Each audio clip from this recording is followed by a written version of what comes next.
আমাৰ ধৰ্মটো শান্তিৰ ধৰ্ম বুলি সকলোৱে জানে বা কয়, কিন্তু প্ৰশ্ন হৈছে আজি জানো শান্তি আছে? এই গৰু কুৰবানীৰ কাৰণে কিমান অশান্তিৰ সৃষ্টি হৈছে আপোনালোকে দেখিছেনে, অনুভৱ কৰিছেনে কেতিয়াবা? কিমানে মনত কষ্ট পাইছে, কিমানে মনত দুখ পাই আছে গৰু কুৰবানীৰ কাৰণে? আপোনালোকে লক্ষ্য কৰিছেনে আমি কিমানক দুখ দি আছো? আপোনালোকে মোক বেয়া পায়, আপোনালোকে মোক গালি পাৰক। যদি আপোনালোকৰ মন ভাল লগা নাই মোক গালি পাৰি, আহক মোৰ ঘৰত আহক, আহি পেলাই ইয়াতে জোতা চেণ্ডেল লৈ মোক মাৰক, আপোনালোকৰ মন শান্তি কৰক। কিন্তু কথা হৈছে এই আমি আমাৰ ধৰ্মৰ সন্মানটো বচাই ৰাখিব লাগিব, আমি আমাৰ ধৰ্মৰ মৰ্যাদাটো বচাই ৰাখিব লাগিব। হযৰত মুহাম্মদ সাল্লাল্লাহু তাআলা আলাইহি ওয়াসাল্লামৰ গুণ গৰিমাখিনিতো আজি আমি ৰাইজৰ মাজত দাঙি ধৰিব লাগিব। তেখেত যে মহান হয়, তেখেত সঁচাকে যে মহান হয়, সেই মহান গুণখিনিতো ৰাইজক দেখাব লাগিব। মোক বেয়া পাই আছে তো মোক মাৰক, গালি পাৰক, আৰু যি মন যায় কৰক, নিজৰ মন ঠাণ্ডা কৰি লওক, মই অলপো বেয়া নাপাওঁ। কিন্তু মই কোৱা কথাবোৰ আপোনালোকে কিয় বুজিব চেষ্টা কৰা নাই? কওক, মই কোৱা কথাখিনিত ক'ত ভুল আছে? মই এটা শান্তিৰ বাৰ্তা দি আছো, এটা মৰমৰ বাৰ্তা দি আছো। কেনেকে দুখন সমাজ আমি এক হ'ব পাৰিম, কেনেকে আমাৰ মাজত মৰম চেনেহ বাঢ়িব, কেনেকে আত্মীয়তা বাঢ়িব, আপোনতা বাঢ়িব, কেনেকে আমাৰ মাজত ভাতৃত্ববোধ বাঢ়িব, তাৰে বাবে দিনে ৰাতিয়ে চেষ্টা কৰি আছো। যাতে হিন্দু মুছলমান আমাৰ সকলোৰে মাজত যাতে আমি কোনো ধৰণৰ আমাৰ কি নাথাকক, আমাৰ মানে মনত মন মগজুত কাৰো প্ৰতি যাতে কোনো বেয়া ভাৱ নাথাকক, তাৰেতো চিন্তা মই কৰি আছো। আপোনালোকে মোক বেয়া পাই আছে, মোৰ পাৰ্চনেল কিবা আপোনালোকৰ যদি মাটি বাৰী মই খাইছো বা টকা পইচা যদি কাৰোবাৰ খাইছো, মইতো খোৱা নাই আজিলৈকে কাৰো পৰা, যদি মই আপোনালোকক কিবা ক্ষতি কৰিছো পাৰ্চনেলি, মোক গালি পাৰক, মোৰ ওচৰত আহক, মোৰ লগত ডিল কৰক, বুজাবুজি কৰক। কিন্তু সেইখিনি নকৰি মই যিখিনি মন্তব্য দিছো, সেই মন্তব্যখিনি আপোনালোকে কিয় বুজিব চেষ্টা কৰা নাই? ইছলাম মানে শান্তি বুলি বহুতেই কয়, যদিও ইছলামৰ অৰ্থ শান্তি নহয়, ইছলামৰ অৰ্থ হৈছে আত্মসমৰ্পণ, আৰু আত্মসমৰ্পণত শান্তি বোলা বস্তুটো আহি যায়। তো এই যে শান্তি বোলা কথাটো যে আমি প্ৰচাৰ কৰিছো যে ইছলাম শান্তি হয়, শান্তি, আজি শান্তি আছে জানো? গৰু কুৰবানী দিয়াৰ কাৰণে অশান্তিৰ সৃষ্টি হৈছে, গোটেই ভাৰতবৰ্ষত অশান্তিৰ সৃষ্টি হৈছে। আজি মুখ্যমন্ত্ৰীলৈকে শান্তিত থাকিব পৰা নাই, তেখেতে বিভিন্ন ৰকমৰ SOP জাৰি কৰিবলগীয়া হৈ যায়, বিভিন্ন ৰকমৰ আপোনাৰ নীতি নিয়ম জাৰি কৰিবলগীয়া হৈ যায়, নিৰ্দেশনা জাৰি কৰিবলগীয়া হৈ যায় কুৰবানীক কেন্দ্ৰ কৰি। কিয়? এই বস্তুটো আমি এৰি দিলে আমাৰ কি ক্ষতি হ'ব? আমি যদি এৰি দিওঁ এই বস্তুটো, আমাৰ কি ক্ষতি হ'ব? আমাৰ ইছলাম কোন ফালেৰে ধ্বংস হৈ যাব? মোক অলপ আপোনালোকে কওকচোন, ইছলামটো কোন ফালেদি ধ্বংস হ'ব? আমাৰ কি ক্ষতি হ'ব? হযৰত মুহাম্মদ সাল্লাল্লাহু তাআলা আলাইহি ওয়াসাল্লামৰ কি ক্ষতি হ'ব? কোৰআনৰ কি ক্ষতি হ'ব? আমি গৰু নাখালে, আমি যদি গৰু নাখাওঁ আমাৰ কি ক্ষতি হৈ যাব? গৰুটোৱে নেকি আমাৰ কেন্দ্ৰবিন্দু আমাৰ ধৰ্মৰ? এইবোৰ হৈছে আমাৰ জিদ, এইবোৰ হৈছে আমাৰ জিদ, আৰু জিদে মানুহক ধ্বংস কৰি পেলায়। বুজি পাইছেনে? জিদে মানুহক ধ্বংস কৰে। মই অনুৰোধ জনাম, জিদ নকৰিব আপোনালোকে। অসমৰ সংখ্যালঘু সমাজৰ ভৰিত ধৰি অনুৰোধ কৰিছো, কুৰবানী, গৰু কুৰবানী নকৰিব, জিদ নকৰিব। নিজৰ জিভাৰ সোৱাদৰ কাৰণে কাকো আপোনালোকে দুখ নিদিব।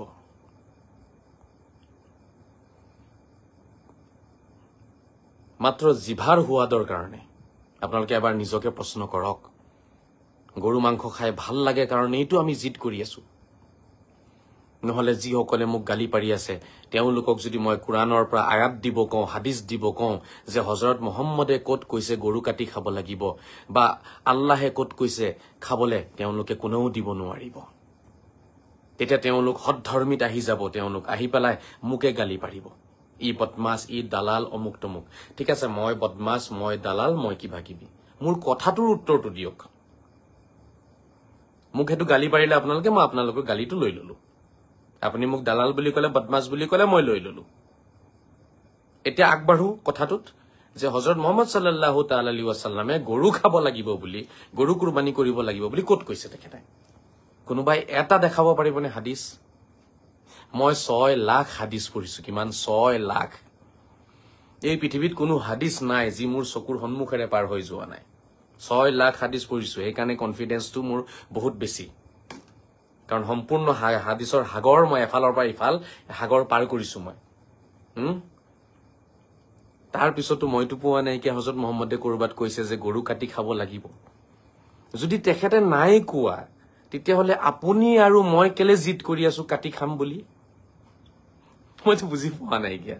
এয়া আমাৰ জিদ হয় নহয়, এয়া আমাৰ অহংকাৰ, এয়া আমাৰ মানে মই কি কম, এইটো আমাৰ গোৰামী হয় আচলতে, গোৰামী যে আমি খামেই, আমি খাই আহিছো খামেই, আমাৰ মা দেউতাই খাইছে আমি খাম, মা দেউতাই কুৰবানী কৰিছে আমিও কৰিম। ইয়াকে কয় পৰম্পৰাগত মানে গোৰামী। এটা গোৰামী আছে আপোনাৰ নিজৰ মন মগজুৰ সৃষ্টি, সেইটো আপুনি সৃষ্টি কৰি লৈছে গোৰামী। আৰু এটা আছে পৰম্পৰাগত গোৰামী, এইটো আমাৰ পৰম্পৰাগত গোৰামী হয়। তো পৰম্পৰাগত গোৰামীৰ পৰা আমি ওলাই আহিব নালাগিব নেকি? আজি মুখৰ জ্যোতি, মুখৰ সোৱাদক কেন্দ্ৰ কৰি আমি সৃষ্টি কৰিছো এক বিতৰ্ক, আৰু এই বিতৰ্কই অশান্তিৰ সৃষ্টি কৰিছে। আমাৰ ধৰ্মৰ প্ৰতি তেওঁলোকৰ ঘৃণা বাঢ়িছে, হজৰত মহম্মদৰ প্ৰতি তেওঁলোকৰ শ্ৰদ্ধা ভক্তি কমি গৈছে, কোৰাণৰ প্ৰতি তেওঁলোকৰ শ্ৰদ্ধা ভক্তি কমি গৈছে, ঘৃণা জন্ম লৈছে। একমাত্ৰ আমাৰ কিছু ভুলৰ কাৰণে, আৰু আমি আমাৰ জিভাৰ সোৱাদ, মুখৰ জ্যোতি আমি এৰিব পৰা নাই। কথাটো বুজি পাইছে নে নাই আপোনালোকে? আমাৰ মুখৰ জ্যোতি আমি এৰিব পৰা নাই, জিভাৰ সোৱাদ এৰিব পৰা নাই, আৰু এতিয়া আমি জোৰ জবস্তি কৰি আছো, ধৰ্মৰ নাম দিব চেষ্টা কৰিছো গৰু কুৰবানীক। গৰু কুৰবানীৰ লগততো ইছলামৰ কোনো সম্পৰ্ক নাই বন্ধুসকল, কোনো সম্পৰ্ক নাই। গৰু কুৰবানীৰ লগত ইছলামৰ কোনো সম্পৰ্ক নাই। সেইটো আমি নিজে সজাই লোৱা বস্তু, সেইটো নিজৰ নিজৰ এৰিয়াৰ বস্তু, যিটো খাই ভাল পায় সেইটো তেওঁলোকে আমি সজাই লৈছো যে আমি এইটোৱে খাম, আমি এইটোৱে খাম। এতিয়া গৰু কুৰবানীৰ সময়ত হয় কি জানে নাই, ইয়াত নিজৰ স্বাৰ্থ লুকাই আছে বহুত। মই আপোনালোকক দেখাই দি আছো, চাব। গোটেই বছৰ ফেমিলি মানুহ আহে নাহে নাজানো, কিন্তু কুৰবানীৰ ঈদৰ সময়ত আগতে ফোন কৰিব, এইবাৰ আহিব দেই, এইবাৰ ভাল তেল অলা মাংস থকা গৰু আনিম, তেল অলা গৰু, মাংসত তেল থাকা। আপোনালোকে সকলো গোটেই ফেমিলি আহিব, গোটেই ফেমিলি আমি এইবাৰ 4 দিন 5 দিন থাকি যাব। ইয়াক কয় এক গুলি দুই চিকাৰ। এক গুলি দুই চিকাৰ কেনেকে জানেনে? মানে এনেই ফেমিলি যদি বেলেগ টাইমত ফুৰিবলৈ আহে ঘৰত, তেতিয়াতো আপুনি মাংস কিনিব লাগিব গৈ বজাৰৰ পৰা, আপোনাৰ নহলে 2000 টকাৰ মাংস কিনিব লাগিব, 3-4 জন মানুহক 4 দিন মান খুৱাবলৈ কাৰণে। এটা কুৰবানীৰো কুৰবানী হৈ গল, ইষ্টি গুষ্টি মিস্ত্ৰীৰ লগত আপোনাৰ কি হৈ গল, আত্মীয়তাও বাঢ়িলে। কুৰবানীৰ সময়ত সকলো ফুৰিবলৈ আহিলে, সেই মাংসৰে কাম চলি যাব। এতিয়া আমাৰ কুৰবানীৰ মাংসৰে কি হৈ যাব, আমি ইষ্টি গুষ্টি মিস্ত্ৰী, ইষ্টি গুষ্টি আৰু মিস্ত্ৰী, এই তিনিটা আমাৰ হৈ যাব একেলগে। কুৰবানীও হৈ গল, দেশত আমাৰ নামো বাঢ়িলে। এক গুলি 2-3 চিকাৰ, মানে এক গুলি 2-3 চিকাৰ। কুৰবানীৰ মাংস শুকুৱাই আছে, শুকান মাংস খায় 2 মাহ পিছত, ডাঙৰ ডাঙৰ ডাব্বাত ভৰাই ভৰাই শুকান মাংস খাই আছে। মানে এক গুলি 4 চিকাৰ হল এতিয়া, যে লগতে শুকান মাংস খাবলৈ পালে। লেবেল দেখালে, মানুহে এক গুলি 2 চিকাৰ কৰে, ইয়াত আমি এক গুলি 3-4 চিকাৰ কৰিছো। মোৰ কথা বুজি পাইছা নাই? এক গুলি আৰু 4 চিকাৰ বুলি কওক, 4টা চিকাৰ একেলগে হৈছে, গুলি মাৰিছে এটা। কুৰবানীৰ কুৰবানী দিলে, এটা হল। গাঁৱত লেবেল বাঢ়িলে, কুৰবানী দিছে। ইষ্টি গুষ্টি মিষ্টি চবকে নিমন্ত্ৰণ দি পেলাই আপোনাৰ পৰিয়ালৰ লগত সম্পৰ্কও ভাল কৰি পেলালে, একে মাংসতে কুৰবানীও দিলে, নাম হল কুৰবানীৰ। গাঁৱত লেবেলো বাঢ়িলে যে এইজনে কুৰবানী দিছে দেই, এইবাৰ ডাঙৰ গৰু দিছে, এইটোও হল ইয়াতে। এই মাংসৰে গোটেই ইষ্টি গুষ্টি মিষ্টি যিমান আছে গোটেইখিনিক মাতি আনি খুৱাইও দিলে, পৰিয়ালৰ লগত আপোনাৰ সম্পৰ্কটোও কটকটীয়া কৰিলে। গোটেই বছৰ মাতিছে নাজানো, কিন্তু কুৰবানীৰ সময়ত আহি সকলোৱে খাই যাব, তো সম্পৰ্ক হল না কটকটীয়া। তাৰপিছত 4 নম্বৰ চিকাৰ হল, এতিয়া শুকান শুকান মাংসও খাব পৰা যাব। মানে মই বুজিব পৰা নাই কিয়া গৰু কুৰবানীত আমি কেলে লাগি আছো। এতিয়াতো এইখিনিয়ে ধৰা পৰি আছে, এইখিনি এনেকুৱা লাগিছে মোৰ, এইখিনিতো হ'ব নালাগে নহয়, আমিতো এইটো কৰিব নালাগে। আমি আল্লাহৰ কাৰণে কুৰবানী কৰিছো ন, যদি আল্লাহৰ কাৰণে আমি কুৰবানী কৰিছো, তেতিয়াহ'লে আমাৰ উদ্দেশ্য কি হ'ব লাগে? হজৰত মহম্মদে দেখুৱাখিনি, যে মাংস বিলাই দিয়া, হিন্দু মুছলমান চবকে বিলাই দিয়া। হজৰত মহম্মদেতো চবকে বিলাবলৈ কৈছিলে, আমি জানো চবকে মাংস বিলাইছো? আৰে বিলোৱাৰ ৰাস্তাই বন্ধ আমাৰ। এতিয়া এই মাংস লৈ পেলাই হিন্দু মানুহৰ ঘৰত গলে আমাক ধৰি পিটিব, গৰু মাংস লৈ গলে। আমি কেলে গৰু কুৰবানী কৰিব লাগে? হজৰত মহম্মদৰ কথাটো আমি মানা নাই তাত। তেখেতেতো কৈছিলে চবকে দিয়া, শান্তি সম্প্ৰীতি বাঢ়িব। নহলে মাংস কেলে বিলাব লাগে? মাংস কিয় বিলাব লাগে? গোটেইখিনি নিজে খাই দিলে হয় দেখোন। তেতিয়াহ'লে বিলুৱা বিলিৰ কাৰবাৰটো কেলে আৰম্ভ হ'ল? বিলুৱা বিলিৰ কাৰবাৰটো, মাংস যে বিলাই ফুৰে, সেইটো কাৰবাৰটো কেলে আৰম্ভ হ'ল? সেই কাৰবাৰটো এইটো কাৰণে হৈছে যাতে এজনে আনজনৰ লগত কি হয় যাতে সম্পৰ্কটো বাঢ়ে, মৰম চেনে যাতে বাঢ়ে, ভাতৃত্ববোধ যাতে বাঢ়ে। সেইকাৰণে হজৰত মহম্মদে মাংস বিলাব কৈছিলে। এতিয়া প্ৰশ্নটো হ'ল, আমি ভাতৃত্ববোধ অকল আমাৰ মানুহখিনিৰ লগতে বঢ়াব বিচাৰো নেকি? ভাতৃত্ববোধ অকল আমাৰ মুছলমানৰ লগতে কৰিব নেকি? কথাটো বুজক। কাৰণ মাংসটো মুছলমানক বিলাই আছে। তাৰমানে ভাতৃত্ববোধ অকল মুছলমানৰ লগতে কৰিব। সেইটোৱে বুজা গৈ আছে। ভাতৃত্ববোধ তেওঁলোকৰ লগত আমাৰ বঢ়াব নালাগে। আমি কেনেকে মহান হলো? আমাৰ ধৰ্মটো কেনেকে মহান ধৰ্ম হল? কওক, আপোনালোকে মোক বুজাই দিয়ক। কুৰবানীৰ ঈদ আহি আছে, মাংসলৈকে আমি তেওঁলোকক বিলাব নিবিচাৰো, বা আমাৰ ৰাস্তা নিজে বন্ধ কৰিছো আমি। আমাৰ ধৰ্ম মহান কেনেকে হল? আমাৰ ঈদ মহান কেনেকে হল? আমাৰ ঈদ তেতিয়া মহান হলহেঁতেন যেতিয়া আমি সকলোকে আঁকোৱালি লৈ গবা মাৰি ধৰি ঈদ পালন কৰিলোহেঁতেন। যেতিয়া সকলোকে লৈ এখন টেবুলতে বহি ভাত খালোহেঁতেন। যেতিয়া সকলোকে গবা মাৰি ধৰি আমি একেলগে ফূৰ্তি কৰিলোহেঁতেন। সকলোকে মাতি আনি একেলগে নামাজ পঢ়িলোহেঁতেন। তেতিয়া ইছলাম মহান ধৰ্ম হলহেঁতেন। তেতিয়া হজৰত মহম্মদ মহান ব্যক্তি হলহেঁতেন। আজি আমাৰ ভুলৰ কাৰণে ইছলাম মহান ধৰ্ম হৈ থকা নাই, হজৰত মহম্মদ মহান ব্যক্তি হৈ থকা নাই। আমাৰ ভুলৰ কাৰণে। ৰিয়েলতটো তেখেত মহান হয়ে, ৰিয়েলতটো ইছলাম মহান ধৰ্ম হয়, ইয়াতে কোনো সন্দেহ নাই।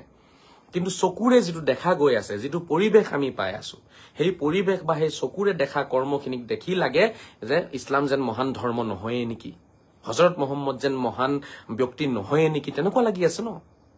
আজি হজৰত মহম্মদ মহান তেতিয়া প্ৰমাণ হব যেতিয়া আপুনি কুৰবানীৰ মাংস গোটেই পৃথিৱীকে বিলাব, আপোনাৰ ওচৰে পাজৰে হিন্দু মুছলমান চবকে যেতিয়া বিলাব।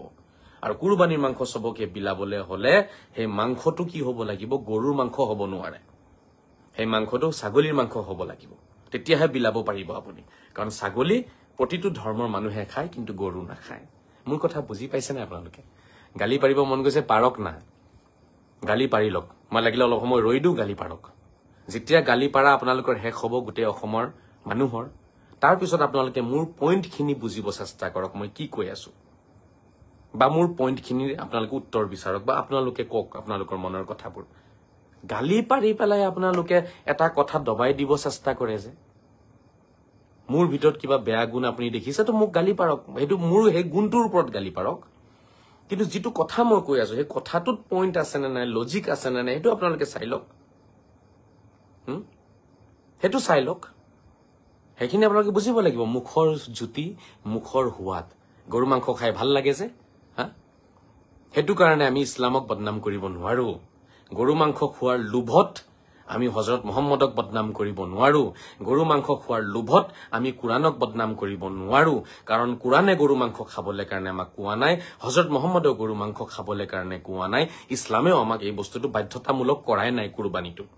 আপুনি কুৰবানী নকৰিলে আপোনাৰ একো পাপ নহয়। আপোনাৰ লাগিলে কোটি টকা থাকক, আপুনি লাগিলে 100 কোটি টকাৰ মালিক হওক, আপুনি যদি কুৰবানী নকৰে আপোনাৰ একো পাপ নহয়। সেইটো এটা সুন্নত হয়। অৰ্থাৎ হজৰত মহম্মদে কৰিছে এটা কৰ্ম, আমি তেখেতক ফলো কৰিছো। আমাৰ মন গলে কৰিম, নকৰিলে নাই। সেইটো এটা সুন্নত হয়। অৰ্থাৎ হজৰত মহম্মদৰ আদৰ্শ হয়। আপোনাৰ মন গলে লওক, মন গলে নলওক। এইটো বাধ্যতামূলক ইছলামৰ অংশ নহয়। বাধ্যতামূলক ইছলামৰ অংশ নহয়, এসেনশিয়েল পাৰ্ট নহয়। বুজি লওক এই কথাটো। নামাজ পঢ়িব লাগিব, নামাজ নপঢ়িলে আপোনাৰ পাপ হব, বাট কুৰবানী নকৰিলে পাপ নহয়। ৰোজা ৰাখিব লাগিব বছৰত 1 মাহ, ৰোজা নাৰাখিলে আপোনাৰ পাপ হব, কিন্তু কুৰবানী নকৰিলে আপোনাৰ পাপ নহয়। সঁচা কথা কব লাগিব, মিছা কথা কলে আপোনাৰ পাপ হব, কিন্তু কুৰবানী নকৰিলে আপোনাৰ পাপ নহয়। ঠিক আছে। হালাল উপাৰ্জন অৰ্থাৎ শুদ্ধ উপাৰ্জন আপুনি খাব লাগিব। ঠিক আছে। ধোকা আৰু ঠগবাজি প্ৰবঞ্চনাৰে যদি আপুনি টকা উপাৰ্জন কৰি খায় আপোনাৰ পাপ হব, কিন্তু কুৰবানী নকৰিলে পাপ নহয়। মানে এসেনশিয়েল পাৰ্ট নহয়, এইটো বাধ্যতামূলক নহয় ইছলামত কুৰবানী কৰাটো। এইটো এটা বস্তু আছিলে, সৰু মৰু বস্তু এটা আছিলে, হজৰত মহম্মদে কৰিছিলে, কোনোবাই কৰিলে ঠিক আছে, নকৰিলে নাই। সেইটো এসেনশিয়েল পাৰ্ট বুলি কোনো প্ৰমাণ কৰিব নোৱাৰে। ডাঙৰ ডাঙৰ এই মোল্লাবিলাকে লিখি থৈ গৈছে। মোৰ কথা নহয়, মোল্লাবিলাকৰ কথা। আপোনালোককহে ভুলকে বুজাই আছে আমাৰ অসমৰ মোল্লাই। ডাঙৰ ডাঙৰ মোল্লাবিলাকে লিখি থৈ গৈছে এই কথাটো। যে কুৰবানী কি হয় জানেনে? এইটো এসেনশিয়েল পাৰ্ট নহয়, বাধ্যতামূলক নহয়। কৰিলে কৰক, নকৰিলে নাই। কৰিলে কৰক, নকৰিলে নাই। কোনে কোনে কৈছে, কিমান ডাঙৰ ডাঙৰ মোল্লাই কথাবোৰ কৈছে, মোৰ ওচৰত চব তথ্য আছে। কিন্তু সেইবোৰতো মই এতিয়া আপোনালোকক ইয়াত দেখাই লাভ নাই, কাৰণ আপোনালোকতো এই বিষয়ৰতো আপোনালোক বিশেষজ্ঞ নহয়। কথাখিনি কৈছো আৰু কুৰবানী বাধ্যতামূলক নহয়, লাগিলে নকৰিব আপুনি। কিন্তু আজি হযৰত মুহাম্মদ সাল্লাল্লাহু তাআলা আলাইহি ওয়াসাল্লাম তেখেত এজন মহান ব্যক্তি আছিলে, তেখেতৰ মহান গুণখিনি আমি কেলে নষ্ট কৰি আছো কওকচোন? ইছলাম এটা মহান ধৰ্ম হয়, এই মহান ধৰ্মটো আমি কেলে নষ্ট কৰি আছো কওকচোন? কুৰাণ এটা এখন মহান কিতাপ হয়, সেই মহান কিতাপখনক আমি কিয় আজি কলংকিত কৰি আছো কওকচোন? কুৰাণততো কতো লিখা নাই কি গৰু কুৰবানী কৰিব লাগিব, নহলে ধৰ্ম নষ্ট হৈ যাব। হযৰত মুহাম্মদেতো কতো কোৱা নাই গৰু কুৰবানী কৰিব লাগিব, নহলে ধৰ্ম নষ্ট হৈ যাব। ইছলামৰ কোনো এনেকুৱা আদেশ নাই যে গৰু কুৰবানী কৰিব লাগিব, নহলে ধৰ্ম নষ্ট হৈ যাব। এইটোতো কতো কোৱা নাই কিয়া। ইছলামে কৈ আছে মিছা কথা নকবা, ইছলামে কৈ আছে ৰোজা ৰাখা, ইছলামে কৈছে নামাজ পঢ়া, ইছলামে কৈছে আপুনি সৎ পথেৰে আগবাঢ়ি যাওক, এইবোৰহে ইছলামে কৈছে। বাধ্যতামূলক হয় এইখিনি কথা, কিন্তু গৰু কুৰবানীটো বাধ্যতামূলক নহয়।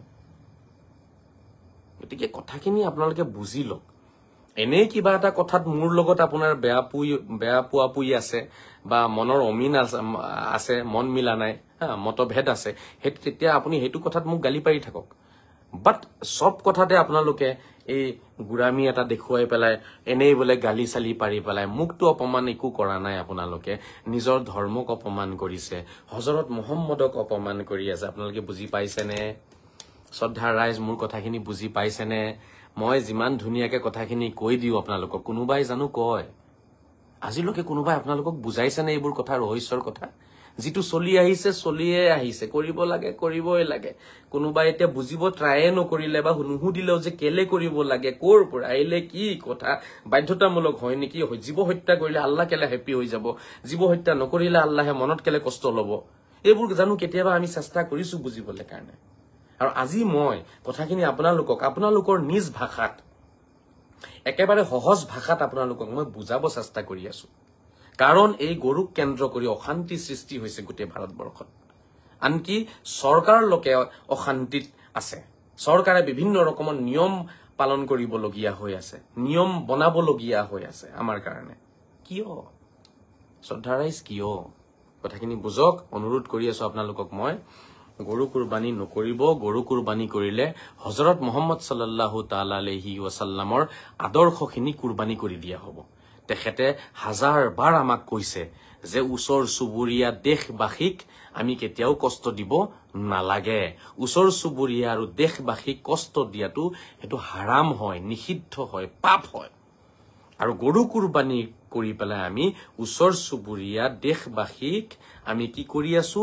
তেওঁলোকৰ মনত কষ্ট দি আছো, তেওঁলোকক দুখ দি আছো, তেওঁলোকক আমি আঘাত দি আছো, আমি পাপ কৰি আছো এইটো কৰি, গৰু কুৰবানী কৰি। কিয় এই কথাটো বুজা নাই আপোনালোকে? ইয়াততো কোনো পাক নাইকিয়া, কথাটো চিধা চিধি কথা একেবাৰে। ইয়াততো মই কোনো ধৰণৰ পাক দেখা নাই বা বহুত কিবা গভীৰ কথাটো মই এইটো দেখা নাইকিয়া। এইটোতো কোনো গভীৰ কথা নহয় যে এইটো বুজিবলৈ কাৰণে আপুনি এতিয়া 10খনমান কিতাপ পঢ়িব লাগিব। এইটোতো এনেকুৱা কোনো গভীৰ কথা নহয়। আমি গৰু কুৰবানী কৰাৰ কাৰণে তেওঁলোকে মনত কষ্ট পায়, কাৰণ তেওঁলোকে পূজা কৰে। আৰু বেলেগে পূজা কৰা বস্তু এটা কাটি দিলে আমাৰতো গাত, আমি কাটিলে তেওঁলোকৰতো কষ্ট লাগিব ন। সাপোজ ধৰক কাহিনীটো যদি উল্টা হলহেঁতেন, যে ধৰক আমি যদি পূজা কৰিলোহেঁতেন আৰু তেওঁলোকে যদি কাটি খালেহেঁতেন, আমি যদি পূজা কৰিলোহেঁতেন, সাপোজ কথা এটা কৈছো আৰু মই উদাহৰণ হিচাপে, কাহিনীটো যদি উল্টা হলহেঁতেন, আমি যদি পূজা কৰিলোহেঁতেন, তেওঁলোকে যদি কাটি কাটি খালেহেঁতেন আমাক দেখাই, আমাৰ তেতিয়া কি হলহেঁতেন? আমাৰ কলিজা ফালি নগলহেঁতেন? আমাৰ দুখ নালাগিলেহেঁতেন? আমাৰ মনত আমি কষ্ট নাপালোহেঁতেন? আমি আন্দোলন নকৰিলোহেঁতেন? আন্দোলন এনেকুৱা আন্দোলন হলহেঁতেন নহয় তেতিয়া, মুখ্যমন্ত্ৰী কুৰ্চি ভাঙি দিম, মুখ্যমন্ত্ৰীক সোমাব নিদিম, মুখ্যমন্ত্ৰীৰ অমুক তমুক কৰি দিম, একেবাৰে মুখ্যমন্ত্ৰীক উৰুৱাই দিব আৰু এনেকুৱা আন্দোলন কৰিব মানে মুখেৰে। আমাৰ লেকচাৰ মাৰা আন্দোলন কৰা পাৰ্টিবোৰ দেখিছে নাই? লেকচাৰ মাৰা পাৰ্টি কিছুমান আছে নহয়, আন্দোলনী পাৰ্টি, ইহঁতৰ কাম খালি আন্দোলন কৰা। যদি আমি পূজা কৰিলোহেঁতেন আৰু তেওঁলোকে যদি কাটি খালেহেঁতেন তেতিয়া ওলাই আহিলেহেঁতেন আমচু, ওলাই আহিলেহেঁতেন নেমচু, ওলাই আহিলেহেঁতেন অমুক বোলে আপোনাৰ মুছলিম পাৰ্টি, অমুক পাৰ্টি, তমুক পাৰ্টীয়ে আন্দোলন কৰি অসম কপালেহেঁতেন, অসমৰ ভূমিকম্প লৈ আহিব, অসমত তেওঁলোকে সুনামি লৈ আহিব, কি কি ডাইলগ যে মাৰে এটা এটা এই আন্দোলন কৰাবিলাকে। আমি যদি পূজা কৰিলো হয় আৰু তেওঁলোকে যদি কাটি খালেহেঁতেন তেতিয়াহ'লে আন্দোলনৰ সীমা নহলহেঁতেন তাত। কিন্তু তেওঁলোকে পূজা কৰে, আমি কাটি আছো। তাৰ পিছতো তেওঁলোকে প্ৰতিবাদহে কৰিছে কৰবাত, ইমান আন্দোলন কৰা নাইকিয়া। তেওঁলোকৰ আন্দোলন কৰাৰ অধিকাৰ আছে, কাৰণ এই গৰু ইছলামৰ কোনো ধৰণৰ পাৰ্ট নহয়, ইছলামৰ অংশ গৰু নহয়। গৰু কুৰবানী ইছলামৰ লগত সম্পৰ্ক নাই, ঠিক আছে। তাৰ পিছতো তেওঁলোকে নাই কৰা। তেওঁলোক মহান হয়, আমি মহান হ'ব নোৱাৰিলো। মই বিচাৰি আছো আমিও আহক মহান হওঁ, আমিও আমাৰ মহান গুণখিনি দেখুৱাও ৰাইজক। অযথা কিছুমান কমেণ্ট কৰি আজহাৰী অমুক, আজহাৰী ছয়তান, আজহাৰী এনেকুৱা, মাক এনেকুৱা, তাক এনেকে জন্ম দিছে, তেনেকে দিছে, এইবোৰ কথা কৈ অযথা টাইম পাছ কৰি আপোনালোকে জানো মোৰ মুখ বন্ধ কৰিব পাৰিলে? কেতিয়াও নোৱাৰে। আপোনালোকে কথাখিনি বুজি লওক। মোক গালি পাৰিব আছে, মোক গালি পাৰক, কিন্তু নিজৰ ঘৰত কথাবোৰ আলোচনা কৰক। আজহাৰীয়ে যে কথাখিনি কৈ আছে সেই কথাত কি লুকাই আছে, আচলতে কি ৰহস্য লুকাই আছে, সঁচাকে কি বস্তু লুকাই আছে? আপোনালোকে এবাৰ ভাবি চাওক। আপোনালোকৰ ঘৰত আহেনে হিন্দু মানুহ ঈদৰ দিনাখন, এই কুৰবানী ঈদৰ দিনাখন? নাহে। আহিলেও সেই আগফালে বহি চাহ একাপ খাই গুচি যাব চাগে। যদি অতি বেছি অন্তৰংগ বন্ধু হয়, তেতিয়াহ'লে আহি পেলাই সেই আগফালে বহি চাহ একাপহে খাব, ভাত নাখায় আপোনাৰ লগত। আৰু ভাত খালেও আপুনি বহু ৰকমৰ কথা ক'ব লাগিব। আপুনি তাত আমি আজি গৰু বনোৱা নাই দেই, আমি আমাৰ ঘৰত নাই দেই, ঠিক আছে, আমি বেলেগকে বনাইছো, বেলেগ এটা কেৰাহীত বনাইছো, এইটো কেৰাহীত বনোৱা নাই, বেলেগ পাকঘৰত বনাইছো, এইটো পাকঘৰত বনোৱা নাই। কিয় ইমান ৰেষ্ট্ৰিকশ্যনছ, কিয় ইমান নাটক? বেলেগ পাকঘৰত বনাইছো, এইটো পাকঘৰত বনোৱা নাই, বেলেগ কেৰাহীত বনাইছো, এইটো কেৰাহীত বনোৱা নাই। আৰে সেইদিনাখন তোমাৰ ঘৰত গৰু মাংস কেলে? যিটো দিন উৎসৱৰ দিন হয়, সেই দিনটো গৰু মাংস ঘৰত আনাইতো পাপ ন? যিটো উৎসৱৰ দিন, বন্ধু বান্ধৱ আহিব, কিয় আনিব লাগে তেনেকুৱা বিতৰ্কিত মাংস ঘৰত? কথাখিনি বুজক। আনি পেলাই লুকুৱাই থৈ পেলাই এনেই কব এতিয়া মাংস নাইকিয়া, আহক আপুনি খাই যাওক ব্ৰইলাৰ মাংস দি। গতিকে কিবা এটা বস্তু লুকুৱাব গৈ পেলাই আমি কিমান মিছা কথা কৈ আছো চাগে কোনো ঠিক নাই। ভাবি চাওক কিমান মিছা কথা কবলগীয়া হয় চাগে এনে ক্ষেত্ৰত। যেতিয়া এজন সনাতনী আহি যাব ভাত এসাঁজ খাবলৈ কাৰণে, কিমান কথা কব লাগিব তেতিয়া আমি। মাংস নাই আমাৰ ঘৰত, আজি আনা নাই নহয়, আমাৰ নাই নহয়, কিন্তু এইফালে আছে ফ্ৰিজত, এইফালে আছে। এইবোৰ মিছা কথাৰ আশ্ৰয় লৈ তাৰ পিছতো কি আমি এই মুখৰ জিভাৰ এইটো আমি হোৱাটো এৰিব নোৱাৰিম নেকি বন্ধুসকল? কি যে কম মই আৰু, কি কম মই আৰু, কি কম আৰু মই কওক? মই আৰু কি কম, কেনেকে বুজাম? হজৰত মহম্মদ মহান আছিল, কাৰণ হজৰত মহম্মদ সাল্লাল্লাহু তাআলা আলাইহি ওয়াসাল্লামৰ ওচৰত এজনী মহিলা মানুহ গৈ পেলাই কৈছিল যে হে অৱতাৰ, হে নবী, মোৰ এই বাচ্চাটো ই চেনি খায়, আপুনি মানা কৰি দিয়কচোন হে নবী, হে অৱতাৰ, আপুনি মানা কৰিলে আপোনাৰ কথা মানিব, ইয়াক চেনি কিনি দি মই ভাগৰি গৈছো। তেতিয়া অৱতাৰ হজৰত মহম্মদ সাল্লাল্লাহু তাআলা আলাইহি ওয়াসাল্লামে সেই বৃদ্ধ মহিলাগৰাকীক ক'লে যে মা, তুমি আজি ঘৰলৈ যোৱাগে, এমাহমান পিছত আহিবা, মই তোমাৰ ল'ৰাটোক বুজাই দিম দিয়া। বৃদ্ধ মহিলাই তেতিয়া হজৰত মহম্মদক সেৱা কৰি গুচি আহিলে ঘূৰি। এমাহ পিছত ঘূৰি গ'ল হজৰত মহম্মদৰ ওচৰত যে হে অৱতাৰ, হে নবী, আপুনি এমাহ পিছৰ কথা কৈছিলে, মই আহিছো আজি। তেতিয়া হজৰত মহম্মদ সাল্লাল্লাহু তাআলা আলাইহি ওয়াসাল্লাম ৰুমৰ পৰা ওলাই আহি সেই বাচ্চাটোৰ মূৰত হাতখন, তেখেতৰ সেই ঐশ্বৰিক হাত, সেইটো সাধাৰণ হাত নহয়, সেইটো ঐশ্বৰিক হাত হয়, সেই বৰকতৰ ৰহমতৰ হাত সেই বাচ্চাটোৰ মাথাত এনেকে বুলাই দিলে, চুলিখিনিত মাথাত হাতটো দিলে, আশীৰ্বাদ দিলে আৰু ক'লে বাবা তুমি চেনি নাখাবা, কমাই খাবা। সেইদিনাৰ পৰাই মূৰত হাত পৰা আৰু সেই সৰু বাচ্চাটোৰ তকদিৰ, ভাগ্য সলনি হৈ গ'ল। কাৰণ হজৰত মহম্মদ অৱতাৰৰ হাত পৰিছে, ঐশ্বৰিক হাত যাৰ মূৰত পৰিব তাৰ তকদিৰ, তাৰ ভাগ্য লগে লগে সলনি হৈ যাব। গোটেই জীৱনে সলনি হৈ গ'ল বাচ্চাটোৰ, আৰু বাচ্চাটোৱে চেনি খোৱা এৰি দিলে। তেতিয়া এই মহিলাগৰাকীয়ে প্ৰশ্ন কৰিছিলে যে আপুনি এই কামখিনি 1 মাহ আগত কিয় নকৰিলে হে অৱতাৰ? মোক এমাহলৈকে ৰব দিলে আপুনি মই এই ভেদটো বুজি নাপালো যেতিয়া অৱতাৰ হযৰত মুহাম্মদ সাল্লাল্লাহু তাআলা আলাইহি ওয়াসাল্লামে কৈছিলে শুনা মা মই নিজে চেনি ভাল পাইছিলো মই নিজে চেনি খাই আছিলো মইনো কেনেকে তোমাৰ এই বাচ্চাটোক এই লৰাটোক চেনিৰ পৰা নিষেধ কৰো খাব বাধা দিম কেনেকে বাধা দিম কোৱা মই আগতে এমাহ লাগিলে মোৰ এৰিবলে কাৰণে এৰিলো এতিয়া মই আদেশ উপদেশ মই এতিয়া লৰাটোক দিছো এতিয়া হি মানিব তো হযৰত মুহাম্মদ সাল্লাল্লাহু তাআলা আলাইহি ওয়াসাল্লামে এটা হৰু লৰাৰ কাৰণে যদি চেনি খোৱা ত্যাগ দিব পাৰিছে তেতিয়াহলে আমি 100 কোটি হনাতনিৰ কাৰণে গৰু খোৱা ত্যাগ দিব নোৱাৰিম নে এই প্ৰশ্নটো নিজকে কৰক হযৰত মুহাম্মদৰ সেই কাহিনী পঢ়ি বহুতে হযৰত মুহাম্মদক মহান ব্যক্তি বুলি মানি লৈছে তসলিম কৰিছে একসেপ্ট কৰিছে যে হযৰত মুহাম্মদ মহান ব্যক্তি হয় এই কাহিনী আমি পঢ়িছো স্কুলত আজিও হয়তো থাকিব পাৰে বা উলিয়াই দিছে সাগে নতুন সিলেবাসত মই নাজানো কিন্তু এই কাহিনী মই পঢ়িছো আপোনালোকৰ বহুতেই হযৰত মুহাম্মদৰ এই কাহিনী পঢ়িছিলে আৰু এই কাহিনীবোৰে হযৰত মুহাম্মদক এগৰাকী মহান ব্যক্তি হিচাপে পৰিচিত কৰিছে আজি প্ৰশ্ন হৈছে তেখেতটো মহান হয় আমি জানো হ'ব পাৰিলো আমাৰ গাত জানো মহান গুণখিনি আছে তেখেতে যদি কোনোবা এটা বাচ্চাৰ কাৰণে চেনি ত্যাগ দিব পাৰিছে আমি 110 কোটি হনাতনিৰ কাৰণে আমি গৰু মাংস ত্যাগ দিব নোৱাৰো বুজি পাইছে আমি খামেই আমাৰ জিদ আছে আমি খামেই কোনে আমাক ৰখাই চাই লও তেনেকুৱা ধৰণৰ জিদ লৈ পেলাই পালি জিদ ভিতৰত পালিছো পালি আমি ডাঙৰ হৈছো এইবোৰ হৰুৰে পৰা আমাক মা দেউতাইও শিকাইছে তাৰ পিছত আজু ককা দাদাক আৰু ককা আৰু যিমান আছে সবে শিকাইছে আমিও শিকিছো শুনিছো আমিও কৰি যাম আমিও লৰা ছোৱালীক এটোৱে শিকাই যাম যে তহঁতেও খাবি সালা তহঁতে কোনো বাধা দিলেও নামানিবি পৰম্পৰাগত গুৰ আমি ঠিক আছে অলপ এইটোৰ পৰা ওলাই আহক হযৰত মুহাম্মদৰ মহান গুণখিনি আজি আমি নিজৰ গাত লব লাগিব হযৰত মুহাম্মদৰ মহান গুণ যেতিয়া আমি আমাৰ গাত হানি লম ন সিবগাতাল্লাহি ওয়া মান আহসানু মিনাল্লাহি সিবগা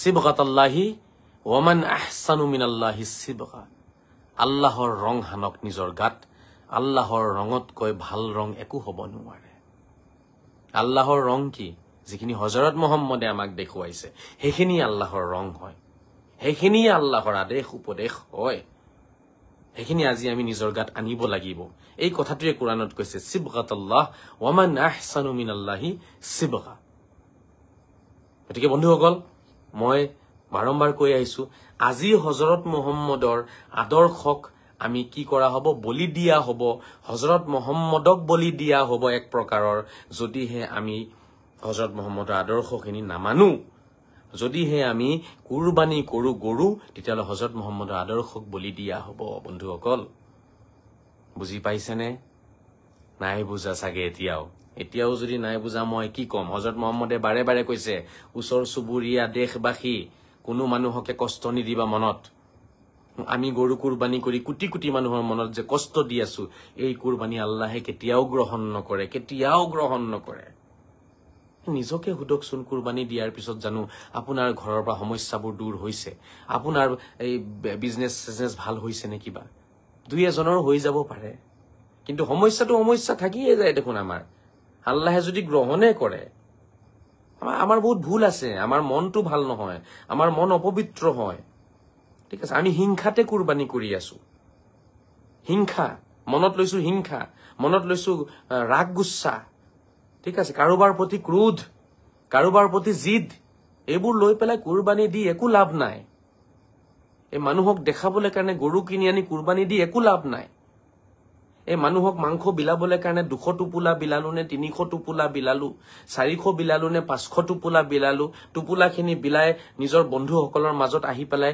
ডাঙৰ ডাঙৰ কথা কব যে মই 400 টোপোলা বিলাইছো তুমি কিমান বিলাইছা মই 250 বিলাইছো 250 মই 400 বিলাইছো আৰু এজনে কব মই 800 বিলাইছো মই 3টা গৰু কাটিছো 800 টোপোলা বিলাইছো কি এইবোৰ কিহৰ টোপোলা কাক বিলাইছা কিহৰ লেভেল কিহৰ লেভেল চকু দুটা বন্ধ হৈ যাব কবৰত গলে ফিৰিস্তাই ধৰি পিটিব লেভেলটো ওলাই যাব দিয়া 800 টোপোলা 900 টোপোলা 1200 টোপোলাই নবচাই তেতিয়া অন্তৰ কিমান পবিত্ৰ আছিলে এই কুৰবানী কৰি তুমি কাৰোবাক দুখ দিছা নেকি কাৰোবাৰ ধৰ্মীয় আপোনাৰ অনুভূতিত আঘাত হানিছা নেকি এইখিনি প্ৰশ্ন আগতে কৰিব এই প্ৰশ্নখিনি উত্তৰ আগতে দিব লাগিব টুপুলা 500 আছিলে নে 800 আছিলে নে 1200 আছিলে এইটো প্ৰশ্ন কবৰত নকৰে এইটো প্ৰশ্ন আল্লাহে নকৰে বন্ধুসকল জি পাইছানে নকৰে মই যিমান ধুনীয়াকে বুজাই দিওঁ মই নাজানো কোনোবাই বুজাইছে না নাই মইতো আজিলৈকে অসমত দেখা নাই কিয়া কোনোবাই অসমীয়া ভাষাত ইমান কথাখিনি ক্লিয়াৰলি বুজাই আছে আপোনালোকক আৰু এটা ভাতৃত্ববোধৰ ফালে মই আপোনালোকক টানি আছে ধৰি কোনোটো মইতো কাকো দেখা নাই আজিৰ তাৰিখত আপোনালোকে লক্ষ্য কৰিছে নাই সব নিমাত কুৰবানী আহি আছে 10-15 দিনো নাই 10 দিন মান আছে এতিয়ালৈকে অসমৰ মুল্লাবোৰ নিমাত কিয় অসমৰ মুল্লাই ভাতৃত্ববোধ বুজি নাপায় অসমৰ মুল্লাই ভাতৃত্ববোধ বুজি নাপায় খালি মুখেৰে কলে হ'ব আমি ভাই ভাই হিন্দু মুছলিম ভাই ভাই খালি মুখেৰে কলে হ'ব তেওঁলোকে পূজা কৰে আমি কাটি খাওঁ আৰু আমি কম আমি ভাই ভাই আমাৰ ভাতৃত্ববোধ আছে এটো কেনেকুৱা ভাতৃত্ববোধ হে বন্ধুসকল এটো কেনেকুৱা ভাতৃত্ববোধ আজি দল সংগঠন বিলাক কত গল কিয় মাত নামাতে ভাতৃত্ববোধটো মোক অলপ বুজাই দিয়কচোন আপোনালোকে তেওঁলোকে পূজা কৰে আমি কাটি খাওঁ এটা সংঘাত হ'ব নহব তেওঁলোকৰ লগত আমাৰ কেতিয়াও মন মিলিবনে কেতিয়াবা তেওঁলোকে আমাক কেতিয়াবা মনেৰে মানি লবনে আমাৰ প্ৰতি তেওঁলোকৰ মৰম বাঢ়িবনে কেতিয়াও নাবাঢ়ে কাৰণ তেওঁলোকে পূজা কৰা বস্তুটো আমি কাটি খাই আছো এই সংঘাত কেতিয়াও নাযায় এই বিতৰ্ক কেতিয়াও নাযায় এই হিংসা কেতিয়াও নাযাব এই জিদ কেতিয়াও নাযাব তেওঁলোকৰো জিদ আহি যাব সালা আমি পূজা কৰা বস্তু তহঁতি কাটি খাইছ ৰ সালা তহঁতকো চাই লৈছো আমি ৰ তহঁতক যেনেকে পৰা যায় অসমৰ পৰা খেদিব লাগিব এতিয়া আমাক অসমৰ পৰা কেলে খেদিব বিচাৰে আমি জোৰ কৰি থাকিব বিচাৰি আছো আমি জোৰ জবস্তি কৈ আছো জন্ম লৈছো ইয়াতে থাকিম ইয়াতে আমাক ততি ভূমিপুত্ৰ বিলাক আমি এতিয়া ভূমিপুত্ৰ হওঁ খিলঞ্জীয়া হওঁ অমুক হওঁ তমুক হওঁ আৰে বাবা হুৱা তুমি ভূমিপুত্ৰ জন্ম লৈছা ভূমিপুত্ৰ হৈ গলা জন্ম লৈছা তো ইয়াতে হৈ গলা তুমি কিন্তু তুমি অসমীয়া হোৱা নাই তুমি অসমৰ হোৱা নাই অসমৰ ভূমিত জন্মটো হৈছা অসমৰ ভূমিত জন্মটো হৈছা কিন্তু তুমি অসমীয়া হোৱা নাই ভাৰতত জন্মটো হৈছা ভাৰতীয় হোৱা নাই আধাৰ কাৰ্ড পেন কাৰ্ড আৰু পাছপোৰ্ট থাকিলে কোনোবাই ভাৰতীয় হৈ নাযায় আধাৰ কাৰ্ড পেন কাৰ্ড আৰু ভোটাৰ আইডি থাকিলে কোনোবাই অসমীয়া হৈ নাযায় 71ৰ আগত ইয়াত আহি পেলাই জন্ম ললেই কোনোবাই অসমীয়া হৈ নাযায় 50ৰ আগত ইয়াত আহি পেলাই জন্ম ললেই কোনোবাই অসমীয়া হৈ নাযায় ঠিক আছে 1800-1700ৰ আগত জন্ম ললেও কোনোবা অসমীয়া হৈ নাযায় অসমীয়া হ'বলৈ কাৰণে বৃহৎ অসমীয়া জাতিক সন্মান জনাব লাগিব ইয়াতে থকা সকলো জাতি ধৰ্মক আপুনি সম্পূৰ্ণ ৰূপে বিশ্বাস কৰিব লাগিব সন্মান জনাব লাগিব বেলেগৰ ধৰ্মক সন্মান জনাব লাগিব আৰু ইয়াৰ যেটো জাতীয় আপোনাৰ উৎসৱ আছে বা যিখিনি কলা কৃষ্টি আপোনাৰ আছে ঠিক আছে হে গুটে আপোনাৰ উৎসৱসমূহ কলা কৃষ্টিক আপুনি সন্মান জনাব লাগিব তেতিয়াহে অসমীয়া হ'ব যিমানে আপুনি আধাৰ কাৰ্ড ভোটাৰ কাৰ্ড লৈ ঘূৰি ফুৰক আপোনাৰ আধাৰ কাৰ্ড ভোটাৰ কাৰ্ড দি কি ঘণ্টা কৰিব আপুনি মৰ্যাদা ঘূৰাই পাব কোনো মৰ্যাদা নিদিয়ে আপোনাক আপুনি জোৰ কৰি কাজিয়া কৰি আন্দোলন কৰি থাকিব পাৰিব বাস তো হেতু দি মৰ্যাদা ঘূৰি নাহে হেতু দি অশান্তি সৃষ্টি হয় এটা পাৰ্টিয়ে খেদিব বিচাৰিব আৰু আন এটা পাৰ্টি থাকিব বিচাৰিব জোৰ কৰি তাতে হ'ব আন্দোলন তাতে হ'ব সংঘাত তাতে হ'ব কেছ তাতে হ'ব হাই কোৰ্ট তাতে সুপ্ৰিম কোৰ্ট আৰু কত কোৰ্টৰ ওচৰত গৈ পেলাই আমি থিয় হ'ব লাগিব শান্তি ক'ত আছে শান্তি ক'ত আমাৰ এই কথাখিনি ভাবি চাওক বন্ধুসকল আমাৰ সৰু সৰু ভুল হৈ আছে এই ভুলখিনি হৈছে এই গৰু কুৰবানীটো আটাইতকৈ ডাঙৰ ভুল আমাৰ গৰু খোৱাটোৱে ভুল আমাৰ গোটেই বছৰ খাব নালাগে গৰু আমি আৰে মই খাইছিলো এটা সময়ত বাৰম্বাৰ কৈ আছো মই এতিয়া নাখাও তো মই কি হিন্দু হৈ গলো নেকি মই গৰু নাখাও এতিয়া আগতে কলিজা ভাজি ভাজি খাইছো গৰুৰ কলিজা কলিজা পালে মোৰ একো নালাগে কলিজা একদম পাগল হৈ যাও মই গৰু কলিজা পালে মোৰ মাথা গৰম হৈ যায় একদম আধা কেজি চাউলৰ ভাত খাই দিও মই 1 কেজি চাউলৰ ভাত খাই মোৰ ওয়েট আছিলে 120 কেজি মোৰ ওয়েট আছিলে 120 কেজি ছয়তানৰ নিচিনা চেহাৰা আছিলে মোৰ আগতে হেকানে আগৰ ফটো মই নিদিও ফেসবুকত 2018 চনৰ আগৰ ফটো যিমান ফটো ছটো ফেসবুকত আছে সব 2018 চনৰ পিছৰ ফটো বুজি পাইছে না 2018 চনৰ আগত মই 120 কেজি আছিলে মোৰ ওয়েট এই মাথাটো মোৰ ইমান ডাঙৰ আছিলে বুজি পাইছে না এই সাইডবোৰ ইমানখিনি ফুলি আছিলে মোৰ এই ডিঙিটো মোৰ একদম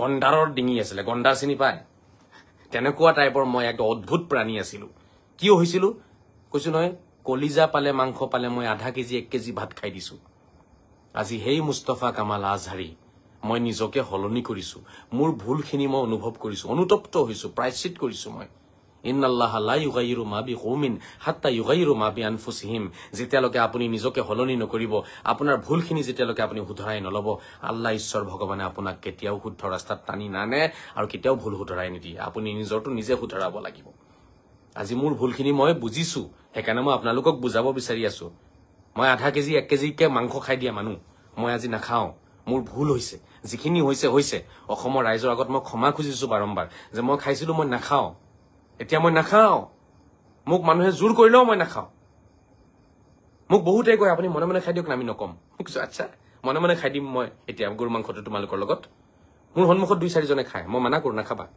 এটা মই জুত বেছিতকে বেছি মই মানাহে কৰিব পাৰিম কাৰবাকটো মই পিটিব নোৱাৰো মই মানাহে কৰিব পাৰিম তেতিয়া মোক তেওঁলোকে কয় আৰে ভাইজান খাই দিয়ক না আজাৰি সাহেব খাই দিয়ক না কোনেনো গম পাব আমিতো বহি আছো ন তেতিয়া মই কওঁ এজনে চাই আছে আৰু অসমৰ ৰাইজক মই ধোকা দিয়া হ'ব কোনোবাই গম পাওক বা নাপাওক মইতো গম পাইছো যে অসমৰ ৰাইজক ধোকা দিয়া হ'ব বৃহৎ সমাজক ধোকা দিয়া হ'ব হযৰত মুহাম্মদক কি কম মই তেতিয়া গতিকে বন্ধুসকল সেইবোৰ বুদ্ধি মোক বহুতে দিয়ে মোৰ আগৰ ফটো মই দিয়া নাই মই বহুত খাইছিলো মই এতিয়া নাখাও আপোনালোককো মই কৰজোৰে অনুৰোধ কৰি আছো লাগিলে কুৰবানী নকৰিব তথাপিও গৰু কুৰবানী নকৰিব পাৰিলে ছাগলী কৰক ভেড়া কৰক এই ছাগলী আৰু ভেড়াকে দুম্বা বুলি কয় ছাগলী আৰু ভেড়াৰে এটা প্ৰজাতি হৈছে দুম্বা হেতু আৰবত আছিল নুমসুম গাত বেছি আছিল এটো ভেড়া টাইপৰ আছিল অলপ মানে আমাৰ অসমতটো ভেড়া अवेलेबल ছাগলী अवेलेबल দুম্বা মানে ছাগলী ভেড়া বেলেগ বস্তু নহয় এটো আপোনালোকে ভাবিছে বেলেগ কিবা প্ৰাণী হয় নেকি কৰবৰ পৰা আহিছে টপকিছে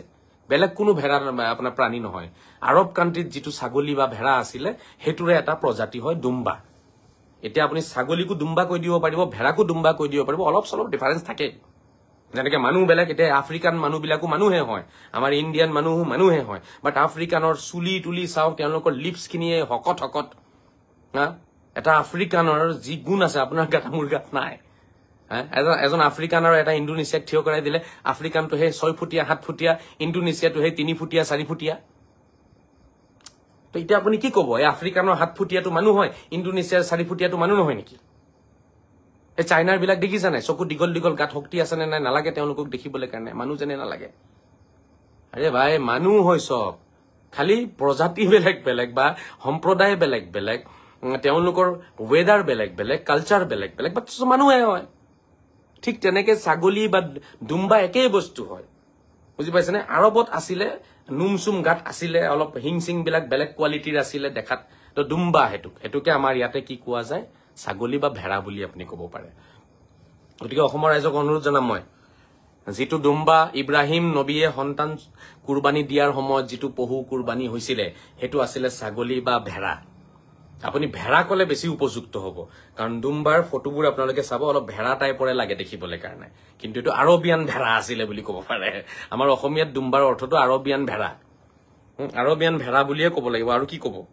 আপোনালোকে অলপ গুগল সাৰ্চ কৰি চাবচোন বস্তুবোৰ আৰু অলপ প্লিজ আপোনালোকে না অলপ বুজিব চেষ্টা কৰক ইয়াৰ আৰু কেতিয়া বুজিব কেতিয়া মাৰপিট হৈ সব শেষ হৈ যাব তাৰ পিছত বুজিব নেকি দুম্বা বুলি আপোনালোকে চাওকচোন অলপ ভেড়া টাইপৰ বস্তু এটা ওলাব আপোনালোকৰ সন্মুখত বুজি পাইছেনে অলপ ভেড়া টাইপৰে হ'ব সব দেখিবলৈ কাৰণে আপোনালোকে সাৰ্চ কৰক গুগল সাৰ্চ কৰক দুম্বা লিখক চাব একদম টোটাল অলপ ভেড়া লাগিব অলপ বেছি বেছি নুম আছে হে আপোনালোকে চাব নাই মই গুগল সাৰ্চ কৰিছো ইমেজত আহকচোন দুম্বা বুলি ক'লে চাব ভেড়া বাংলাদেশের দুম্বা এতে বাংলাদেশের দুম্বাও বেলেগ আরবর দুম্বাও বেলেগ অলপ পিছ সাইডটো অলপ বেশি আপনার মাংস থাকে হ্যাঁ আপোনালোকে চাবচোন নিজে মই চাই আছো জনপ্ৰিয় প্ৰাণী দুম্বা বাংলাদেশী দুম্বা ইয়াতে পুৰা বাংলাদেশৰখিনি ওচৰে পাজৰে টাইপ কৰিলে অকল বাংলাদেশৰ বিলাকে ওলাই দেখোন বাংলাদেশী বিলাকে গোটেই ইন্টাৰনেটটো মানে চেছে কৰি পেলালে লুঙি টুপি পিন্ধি সিহঁতি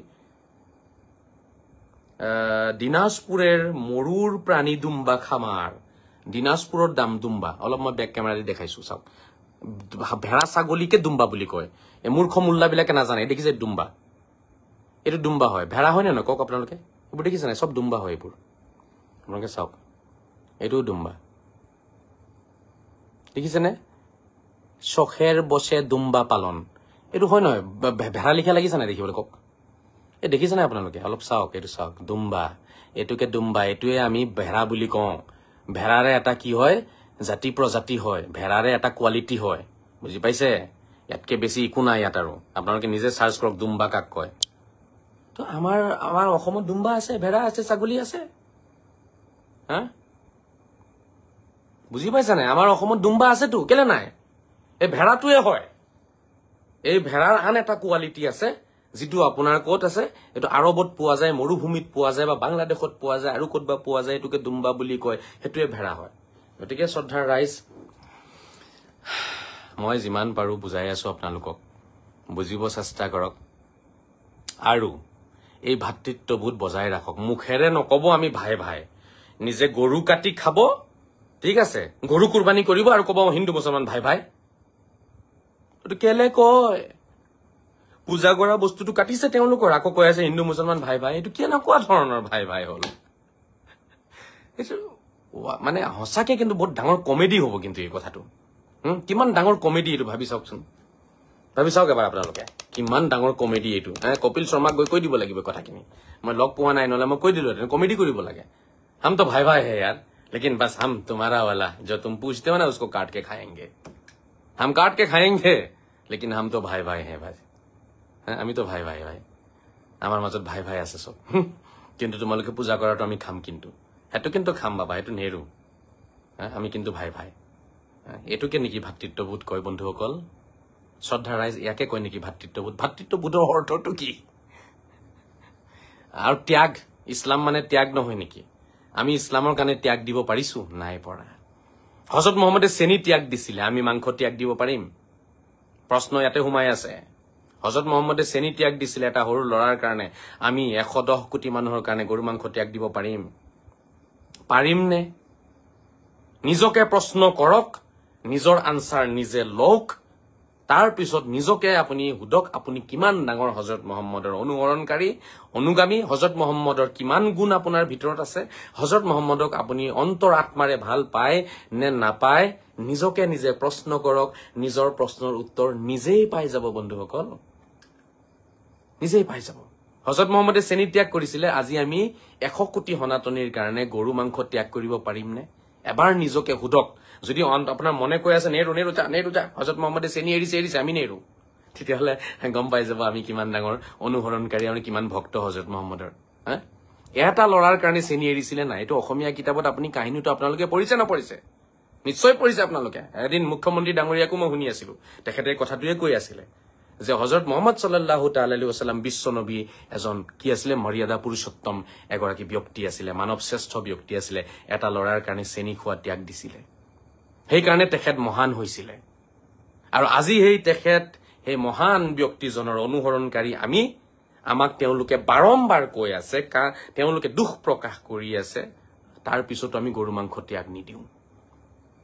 ভাবি চাওক আমি কি, আমাৰ মহানতা কি, আমাৰ গুণ কি, এবাৰ ভাবি চাওক। কলে মোক গালিয়ে পাৰিব এতিয়া, কব মোক হিন্দু মানুহৰ দালাল বুলি কব এতিয়া, যে টকা পইচা খাই লৈছে চাগে হিন্দু মানুহৰ পৰা, আৰু ই ধুমছে লাগি গৈছে প্ৰচাৰ কৰিবলৈ কাৰণে, ইয়াক পইচা দিছে চাগে কোনোবাই। কোনে দিছে? মোক কোনে পইচা দিছে? দিয়ক না, মোক লাগে, মইতো বিচাৰি আছো অলপ পইচা, মোৰ লাগে। মোকতো কোনো এনেই খালি গালি কেইটা খাই থাকো, পইচা চইচা নাপাও, কোনো একো নাই। আৰে পইচা পাতি কোনোবাই দিলে তেতিয়া ভাল লাগিলেহেঁতেন, কোনজন হিন্দু মানুহে পইচা দিলে? দিয়ক, মোক লাগে, আৰু কাম কৰিব পাৰিম তেতিয়া মই। বাৰে বাৰে গুৱাহাটী যাব লাগে, মোৰ 30,000 40,000 টকাকে খৰচ হৈ যায় মোৰ এবাৰ গুৱাহাটী গলে। মোকতো লাগে, দিয়ক, মই গৈ পেলাই আৰু তুফান লগাই দিওঁ গুৱাহাটীত গৈ পেলাই। হোটেল খৰচ আছে মোৰ 20,000 টকাৰ, পাৰ ডে 2,000 2,500 টকাকে ৰুম ভাড়া যায় মোৰ, 3,000 মানকে যায়, 2জন 3জন মান মানুহ গুচি গলে, দুটা ৰুম ল'ব লাগে গুৱাহাটীত গলে, 1,500 টকাকে ৰুম ললো, 3,000 টকা, 1,500 টকাত এচি ৰুম চুম পোৱা নাযায়, মোৰ খৰচা আছে। দিয়ক, মই গুৱাহাটী যাম। এনেই মিছা মিছি গালি কেলে পাৰে পইচা লৈছো বুলি? কাৰ পৰা লৈছো? গতিকে চাওক, সঁচা কথাখিনি আপোনালোকক কৈ আছো। আৰু আপোনালোকে ইউটিউবত, ফেচবুকত আপোনালোকে বহুত ভিডিঅ' চাই, আপোনালোকেতো আৰু নজনা ব্যক্তি নহয়। চাবচোন, কোনোবাই মোৰ দৰে কথাখিনি কয়নে? কোনোবাই সঁচা কথাখিনি তেনেকে কয়নে? কোনোবাই এনেকে বুজায়নে? কোনোবাই চাবচোন আপোনালোকে, কাকো নাপায়, কোনেও নুবুজায়, কোনেও নকয়। চবেই মানুহৰ মাজত প্ৰচাৰ কৰি আছে এটা কি? হিংসা, জিদ, ভেদাভেদ, কাজিয়া, বিতৰ্ক। কেনেকে বিতৰ্ক থাকিব লাগে, বিতৰ্ক শেষ হ'ব নালাগে, বিতৰ্ক থাকিব লাগে সদায়। বিতৰ্ক যেতিয়ালৈকে থাকিব তেতিয়ালৈকে আন্দোলন হ'ব আৰু যেতিয়ালৈকে আন্দোলন হ'ব তেতিয়ালৈকে তেওঁলোকৰ পকেটত পইচা যাব বিতৰ্ক শেষ হৈ গ'লে দেখোন খেলাই শেষ তেওঁলোকে বিচাৰে বিতৰ্ক থাকিব লাগে তেওঁলোকে বিচাৰে এইবোৰ কাজিয়া হ'ব লাগে তেতিয়াহে মানুহৰ পৰা টকাত উঠাব পাৰিব তেতিয়াহে তেওঁলোকে আন্দোলন কৰিব পাৰিব তেতিয়াহে তেওঁলোকে ভেদাভেদ আনি পেলাই মোৰ ধৰ্ম তোৰ ধৰ্ম কৰিব পাৰিব কিহৰ মোৰ ধৰ্ম তোৰ ধৰ্ম আল্লাহৰ ধৰ্ম ভগৱানৰ ধৰ্ম যিটো মানৱ ধৰ্ম কিহৰ মোৰ ধৰ্ম তোৰ ধৰ্ম কি এইবোৰ কি অভদ্ৰামী এইবোৰ অভদ্ৰামী হয় মোৰ ধৰ্ম তোৰ ধৰ্ম তয়ো মানুহ হিও মানুহ তয়ো মৰিবি হিও মৰিব কিহৰ মোৰ ধৰ্ম তোৰ ধৰ্ম আল্লাহৰ ধৰ্ম ভগৱানৰ ধৰ্ম হেয়া কি মানৱতা হেয়া হৈছে মানৱতা বাকি উপাসনা পদ্ধতি অলপ চলপ বেলেগ হ'ব পাৰে কোনোবাই নামাজ পঢ়ে কোনোবাই মন্দিৰত যায় কোনোবাই গীৰ্জাত যায় কোনো কথা নাই প্ৰব্লেম নাই যাৰ যিটো আছে সেইটোহে কৰি থাকক তেওঁ যি মন্দিৰত যায় মন্দিৰত যাব দিয়ক যি মছজিদত যায় মছজিদত যাব দিয়ক এইটোহে কথা এইটোহে আপোনাৰ ভাল লাগে কথা শুনিবলৈ কাৰণে এতিয়া মছজিদত যোৱাখিনিয়ে যদি কয় নামঘৰত যোৱা মন্দিৰত যোৱাখিনি ভুল নৰকত যাব তেতিয়াহ'লেতো সংঘাত সৃষ্টি হ'ব কাজিয়া সৃষ্টি হ'ব বিশ্বযুদ্ধ হৈ যাব তেতিয়া এইবোৰে বিচাৰি আছে কিছুমান শয়তানে অসুৰ কিছুমানে নিজকে ভাল বুলি ক'ব আৰু কৰবাত ফাকে ফুকে কৰবাত বিপদত পৰি গ'লে তেতিয়া ক'ব না না না না আমি সবকে বিশ্বাস কৰো আমি সবকে ভাল পাওঁ না না আমি সবকে মন্দিৰ গীৰ্জা আমি সবকে সন্মান কৰো সন্মান কৰাটো মাজে মাজে যোৱা মুখেৰে ক'লেতো নহ'ব মাজে মাজে গৈ দেখাওক বছৰত এবাৰে যাওকচোন তেতিয়াহে গম পালো গতিকে এইবোৰ কথা কি ক'ম আৰু মই সদায় কৈ থাকো বহুত ইয়াত কমেণ্ট কৰি আছে যে কিনো সদায় সদায় কুৰবানী সদায় সদায় এটো এৱাৰনেছ হয় এটুপ এটুপকৈ পানী পৰি এই সাগৰ ভৰিব যিটো ভুল বুজাবুজি আছে হে আঁতৰ হ'ব গতিকে মই সদায় ক'ব লাগিব সদায় কম সদায় ক'ব লাগিব সদায় কম মৰি যোৱাৰ আগলৈকে এই কথাষাৰ কম যে আপোনালোকে গৰু কুৰবানী নকৰিব মৰ্যাদা ঘূৰাই পাব সন্মান ঘূৰাই পাব আৰু গৰু কুৰবানীৰ বদলি আপোনালোকে ছাগলী কৰক ভেড়া কুৰবানী কৰক আপোনালোকৰ সব সমস্যাৰ সমাধান ওলাই যাব মুখ্যমন্ত্ৰীয়ে নিজে আপোনালোকক যি লাগে আঁচনি দিব যি মৰ্যাদা লাগে দিব বুজি পাইছেনে যি কৰিব লাগে সব দি দিব আপোনালোকক মুখ্যমন্ত্ৰীয়ে বুজি পাইছে নাই মোৰ কথা যদি নাই পোৱা মোৰ ক'বলৈ একো নাই মোৰ কাম হৈছে হযৰত মুহাম্মদ সাল্লাল্লাহু তাআলা আলাইহি ওয়াসাল্লামৰ সঁচা কথাখিনি কৈ দিয়াটো আৰু হেয়া মই সদায় কৈ আছো সদায় কৈ থাকিম ঠিক আছে বাকি বহুতে মোক মেছেজ কৰি আছিলে যে আপুনি গাহৰি কাটাৰ বিষয়ে ক'ব অলপ সব গাহৰিটো আমি পূজা নকৰো পূজা কৰিলে মই মানা কৰিলো হয় তেওঁলোকক যেনেকৈ আপোনালোকক কৈ আছো তেওঁলোককো ক'লোহেঁতেন যে আপোনালোকৰ মানৱতা নাই আমি যিটো বস্তু পূজা কৰো সেইটো আপোনালোকে কেলে কাটি খায় আমিতো পূজা নকৰো ন গাহৰি তো তেওঁলোকক মই কি বাধা দিম কওকচোন এতিয়া মোক এটা পইণ্ট দেখুৱাই দিয়ক যে এইটো পইণ্টত আপুনি তেওঁলোকক গাহৰি খাবলৈ বাধা দিয়ক মই সেইটো পইণ্টত কম পইণ্টটো মোক লাগিব আছেনে কোনোবা মোক এই পইণ্টটো দেখাই দিবলৈ কাৰণে শিকাই দিয়ক যে কি পইণ্ট আছে মইতো এইটো পইণ্ট বিচাৰি পোৱা একো পইণ্ট বিচাৰি পোৱা নাই এটাও পইণ্ট বিচাৰি পোৱা নাই যদি আপোনালোকে কয় যে নহয় মানে গাহৰিটো আমি নাখাওঁ আমাৰ কাৰণে নিষিদ্ধ তো আমাৰ কাৰণে মদ নিষিদ্ধ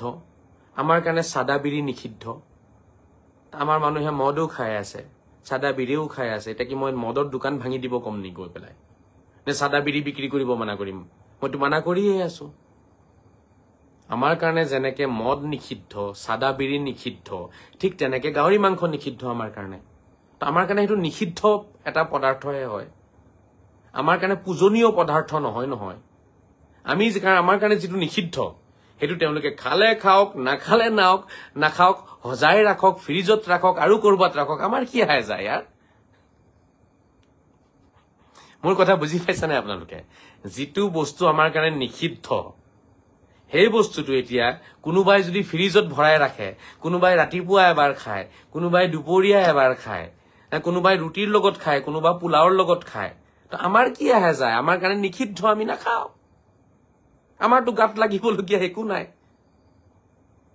কাৰণ আমাৰ কাৰণে নিষিদ্ধ তোমালোকে খাই আছা খাই থাক আমাৰ কি আহে যায় তো গাহৰি আমাৰ কাৰণে নিষিদ্ধ তেওঁলোকে খাই আছে আমাৰ কি আহে যায় ইয়াত গাহৰিৰ লগত আমাৰ কোনো সম্পৰ্কই নাই তো মই কেনেকে বাধা দিম তেওঁলোকক এতিয়া এইটো তেওঁলোকৰ কাৰণে ভাল বস্তু হয় তেওঁলোকে খায় আমাৰ কাৰণে ভাল বস্তু নহয় আমি নাখাওঁ মইতো কোনো যুক্তি বিচাৰি পোৱা নাই ইয়াত এতিয়া বহুতেই ক'ব নহয় আচলতে আমাৰ কাৰণে নিষিদ্ধ হয় ন, তো আমাৰ বেয়া লাগে।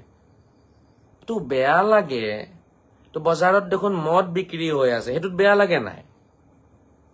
বজাৰত চাদা বিক্ৰী হৈছে, বিড়ি বিক্ৰী হৈছে, চিগাৰেট, ৰজনীগন্ধা, সেইটোত বেয়া নালাগে নেকি? তো বেয়া লাগিলে ভালকে লাগিব লাগে চব বস্তু। তো বজাৰত গাহৰি বিক্ৰী কৰি আছে, তাতে আৰু বিভিন্ন ৰকমৰ বস্তু, নিষিদ্ধ বস্তু আমাৰ কাৰণে বিক্ৰী হৈ আছে। তো সেইটো কেনেকুৱা ধৰণৰ কথা? আকৌ যুক্তি ইয়াত একো নাই। তাৰ পিছতো ধৰক আপোনালোকে বাৰে বাৰে কৈ থাকে, উপায়তো নাই। তাৰ পিছতো মই সনাতনীসকলক অনুৰোধ এইটো জনাব পাৰিম যে চাওক, যিহেতু গাহৰিটো আমাৰ মানুহে নাখায়, চ' মাৰ্কেটত অপেনলি বস্তুটো নাকাটি পেলাই আপোনালোকে যদি ধৰক অলপ এনেকুৱা এটা জেগাত কাটে য'ত ধৰক মানুহৰ সমাগমটো, আমাৰ মানুহৰ ধৰক সমাগমটো কম হ'ব বা তেনেকুৱা জেগাত আমাৰ মানুহে নাযায়, তেনেকুৱা এটা অলপ চাইডত কাটিলে একো প্ৰব্লেম নাই। সেইটো আপোনালোকে কাটক, খাই থাকক, আপোনালোকৰ কথা, আমাৰ ক'বলৈ একো নাই তাত। মানে একেবাৰে অপেন প্লেচত কাটি থাকিলে, য'ত মুছলমান গৈ আছে, বজাৰ কৰি আছে, তাত চাগে মুছলমানে আমাৰ বহুতেই বেয়া পায়। গতিকে এইটো অনুৰোধটো মোৰ সদায় আছিলে, সদায় থাকিব। কিন্তু তেওঁলোক নাখাওক বুলিতো মই ক'ব নোৱাৰো ন। আমি পূজা কৰো নি? নকৰো ন। কিন্তু গৰু তেওঁলোকে পূজা কৰে, গৰুক তেওঁলোকে পূজা কৰা বস্তুটো আমি কাটি খোৱাটো, সেইটো আমাৰ মানৱতা হ'ব নোৱাৰে। বুজি পাইছেনে শ্ৰদ্ধা ৰাইজ মই কি কথা কলো?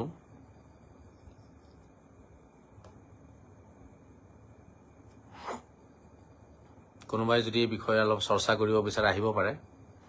কোনোবাই আহিবনে চৰ্চা কৰিবলৈ কাৰণে এই বিষয়টো লৈ পেলাই? গৰু কুৰবানী কৰিলে হযৰত মুহাম্মদ সাল্লাল্লাহু তাআলা আলাইহি ওয়াসাল্লামৰ আদৰ্শক কি কৰা হ'ব? কুৰবানী কৰা হ'ব।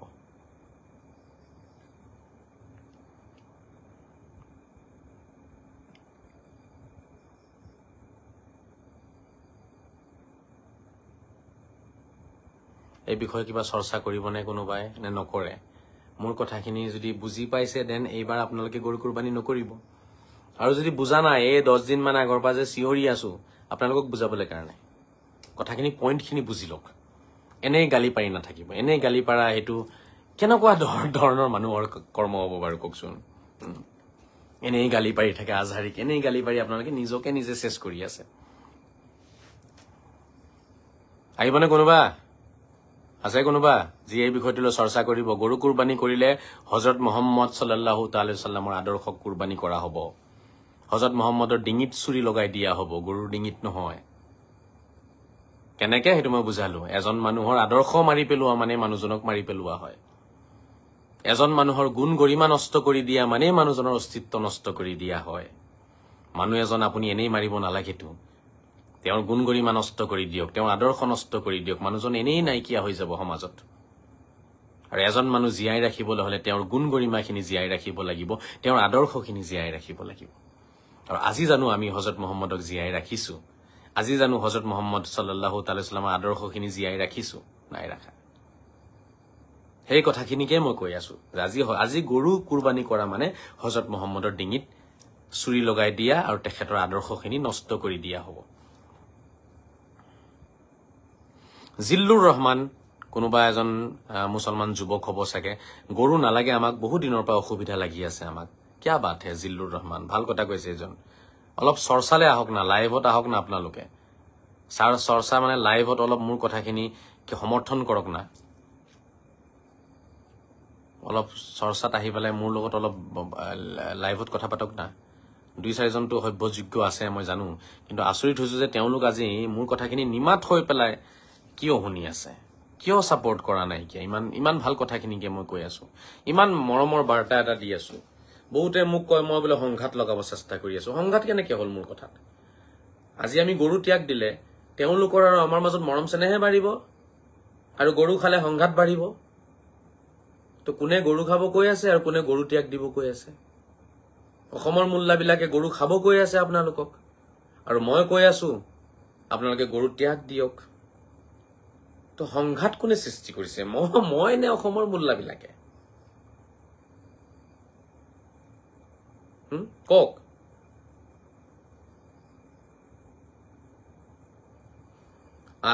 আকিবুৰ ৰহমান লিখিছে কুৰবানী মানে কি মানুহে সেইটোৱে নাজানে, আচলটো লুকাই নকলত পৰি আছে। ধুনীয়া কথা কৈছে, সেইটোৱে কুৰবানী মানে কি সেইটোৱে নাজানে।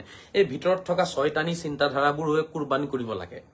মানুহৰ মনত যিবোৰ ছয়তানী চিন্তাধাৰা আছে, জিদ তেওঁলোকক দেখুৱাই কাটি খাম সেই জিদ বোলা বস্তুটো ত্যাগ দিয়াৰ নামহে কুৰবানী হয় আজি আমাৰ কুৰবানী কি হ'ব জানেনে গৰু মাংস ত্যাগ দিয়াটোৱে আমাৰ কুৰবানী তাতে আল্লাহ সন্তুষ্ট হৈ যাব আমি কোনো পহু চহু কাটিব নালাগে গৰু মাংস এৰি দিয়ক এইবাৰৰ পৰা এটোৱে কুৰবানী হৈ যাব চিৰজীৱনৰ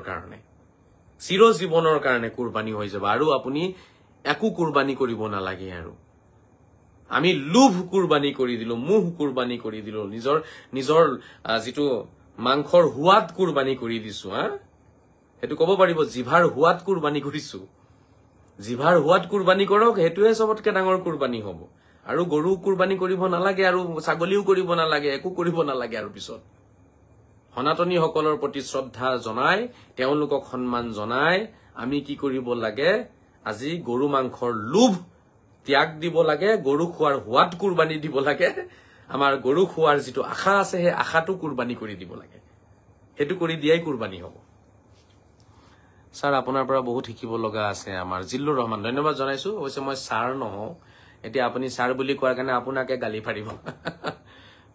গালি পাৰিব যিবোৰে গৰু খাই ভাল পায় সিহঁতি গৰু খোৱা নেৰে লাগিলে হযৰত মুহাম্মদৰ কথা নামানিব লাগিলে কিহৰ হযৰত মুহাম্মদক মানিব আছে তেওঁলোকে নামানে এনেই নাম লৈ পাগল হৈ আছে এনেই জানে হযৰত মুহাম্মদে কৈ আছে এটা তেওঁলোকে কৰি আছে আৰু এটা হযৰত মুহাম্মদৰ আদৰ্শ এটা তেওঁলোকে মানি আছে আৰু এটা আকৌ চাব মুহাম্মদৰ নামত পাগল হৈ আছে আচৰিত মানে প্ৰাণী কমেডি আচলতে কমেডিয়ান হয় যদি হযৰত মুহাম্মদকে ভাল পাবলৈ আছে যদি হযৰত মুহাম্মদৰ আদৰ্শখিনি মানিব আছে তো হযৰত মুহাম্মদেটো গৰু খাবলৈ কোৱা নাই কিয়া হযৰত মুহাম্মদেটো অন্তৰাত্মা পবিত্ৰ কৰিবলৈ কৈছিলে হযৰত মুহাম্মদেটো নিজৰ লেতেৰা গুণখিনি ত্যাগ দিব কৈছিলে হযৰত মুহাম্মদেটো মানৱতা শিকাইছিলে আমাক হযৰত মুহাম্মদেটো দেশবাসীৰ মনত কষ্ট দিবলৈ মানা কৰিছিলে সেইখিনি ক'ত গ'ল এতিয়া হযৰত মুহাম্মদ বুলি খালি কলে হ'ব জানো মুখেৰে আমাৰ ভিতৰত থাকিব নালাগিব নেকি তেখেতৰ গুণখিনি গৰু খুৱাই ত্যাগ দিব নোৱাৰো আৰু যিজন হযৰত মুহাম্মদে চেনি খোৱা ত্যাগ দিছিলে ভাবি চাওক কথাবোৰ আপোনালোকে শ্ৰদ্ধাৰ ৰাইজ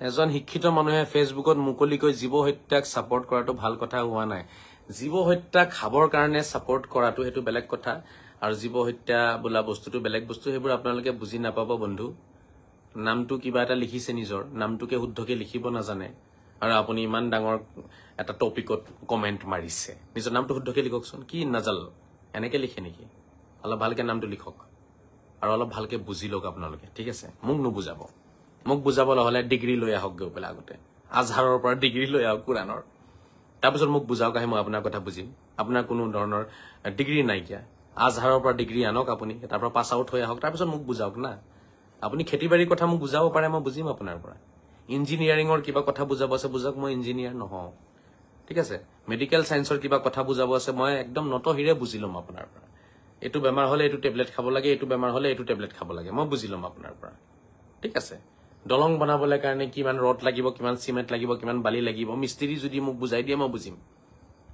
বাট মোক আপোনালোকে কুৰান বুজাব নালাগে হেতু ডিগ্ৰী নাই আপোনাৰ ঠিক আছে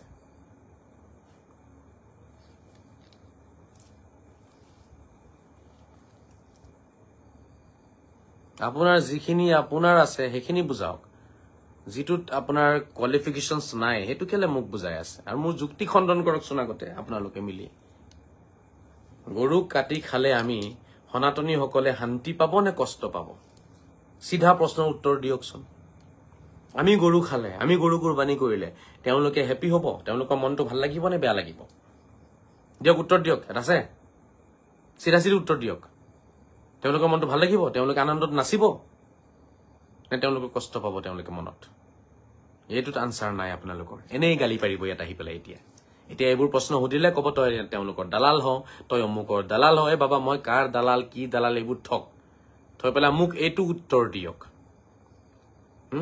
যে আমি গৰু কাটি খালে অসমৰ বা ভাৰতৰ সনাতনী সকলে মনত ভাল লাগিব তেওঁলোকে আনন্দিত হ'ব উৎফুল্লিত হ'ব আহ্লাদিত হ'ব কি হ'ব তেওঁলোকৰ মনটো ভাল লাগিব নি কক নে তেওঁলোকৰ মনত কষ্ট পাব, দুখ লাগিব? কওকচোন, এইটো আনচাৰ দিব? এইটো আনচাৰ নিদিয়েও আপোনালোকে। এই আনচাৰটো দিলেই ধৰা পৰি যাব এতিয়া। ঠিক আছে, বহুত বেছি তত্ত্বত যাব নালাগে, বহুত বেছি ৰহস্যত সোমাব নালাগে, বহুত বেছি গভীৰত যাব নালাগে। ওপৰা ওপৰি কথাটো কওক। আমি গৰু কাটি খালে সনাতনীসকলৰ মনত ভাল লাগিব নে কষ্ট পাব? চিধা প্ৰশ্নৰ উত্তৰ দিয়ক। যাওক, নিজে গৈ সোধক তেওঁলোকক। কালি নিজে সোধক গৈ তেওঁলোকক, আমি যে গৰু চৰু কাটি খাই আছো ধুমধাম, আপোনালোকেতো পূজা কৰে, আপোনালোকৰ মনটো ভাল লাগে নে বেয়া লাগে তেতিয়া আমি যেতিয়া কাটি খাওঁ? যাওক গৈ সোধক না। নিজৰ নিজৰ এৰিয়াৰ হিন্দু মানুহ আছে না, সুধি লওক না। হিন্দু মানুহ ক'ত নাইনো? চাৰিওফালে আছে, চবতে আছে। সোধকচোন, যাওক, উত্তৰটো পাই যাব। তেতিয়াই গম পাই যাব আমি কিমান মহান, আমাৰ ধৰ্ম কিমান মহান, আমি কিমান মহান ধৰ্ম দেখুৱাব পাৰিছো ৰাইজক, কিমান মহান গুণ আমি দেখুৱাব পাৰিছো ৰাইজক। নিজেই গম পাই যাব আপোনালোকে। অলপ প্ৰেক্টিকেল হওক, জিদ বোলা বস্তুটো এৰক। জিদ থাকিব নালাগে, ঠিক আছে? নামানে, মই জানো আপোনালোকেতো নামানে, আপোনালোকে গৰুৱে খাব, নামানে। তাৰ পিছতো মই আপোনালোকৰ শুই থকা সেই চেতনাখিনি কৰবাত জাগ্ৰত কৰিব চেষ্টা কৰি আছো, আপোনালোকক উঠাব চেষ্টা কৰি আছো টোপনিৰ পৰা। এটা মোৰ কাম হৈছে, মই উঠাব চেষ্টা কৰি আছো। এতিয়া আপোনালোকে যদি শুই থকাৰ নাটক কৰিছে, তেতিয়াহ'লে তেনেকুৱা মানুহক টোপনিৰ পৰা কোনো উঠাব নোৱাৰে। সঁচাকে যিসকল মানুহ টোপনিত আছে বা সঁচাকে যিসকল মানুহে ধৰ্ম বুজি পোৱা নাই, তেনেকুৱা 2-4জন মানুহক মই বুজাই দিলে তেওঁলোকে মোৰ কথাটো বুজি যাব। কিন্তু যিসকলে বুজিও নুবুজাৰ দৰে কৰি আছে, যিসকলে জিদ কৰি আছে, যিসকলে হিংসা কৰি আছে, ঠিক আছে, যিসকলে শুই থকাৰ নাটক কৰি আছে, মই তেওঁলোকক কেতিয়াও উঠাব নোৱাৰো, মই তেওঁলোকক কেতিয়াও বুজাব নোৱাৰিম। কিন্তু সঁচা অন্তৰৰ যিজন মুছলমান হয়, পবিত্ৰ মনৰ যিজন মুছলমান হয়, পবিত্ৰ মনেৰে পবিত্ৰ কোৰাণক যিজনে বিশ্বাস কৰিছে, হজৰত মহম্মদক পবিত্ৰ মনেৰে যিজনে বিশ্বাস কৰিছে, হজৰত মহম্মদৰ আদৰ্শখিনি দিনে ৰাতিয়ে নিজৰ জীৱনত আনিবলৈ কাৰণে, নিজৰ জীৱনত সেইখিনি অন্তৰ্ভুক্ত কৰিবলৈ কাৰণে যিসকলে চেষ্টা কৰি আছে পবিত্ৰ মনেৰে, তেওঁলোকে কেতিয়াও মোৰ কথাত তেওঁলোকৰ আপত্তি নাথাকিব, কেতিয়াও তেওঁলোকে মোক বেয়া নাপায়। কিন্তু যিসকলে নাটক কৰি আছে, যিসকলে মাত্ৰ ভেদাভেদ আনিব চেষ্টা কৰিছে, সংঘাত আনিব চেষ্টা কৰিছে, তেওঁলোকে সদায় চাব মোক গালি পাৰিব।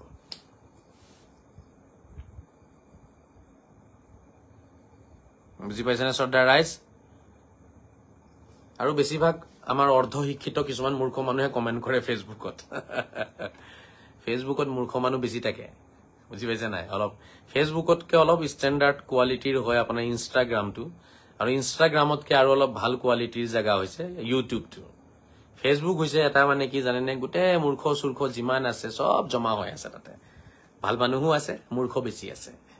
আৰু মূৰ্খবিলাক, যিবিলাক মূৰ্খ, সেইবিলাকে ধৰক বেয়া বেয়া কথাবিলাক কৈ থাকে ফেচবুকত, আহি পেলাই গালি পাৰি থাকে, কমেণ্ট কৰি থাকে। বুজি পাইছেনে?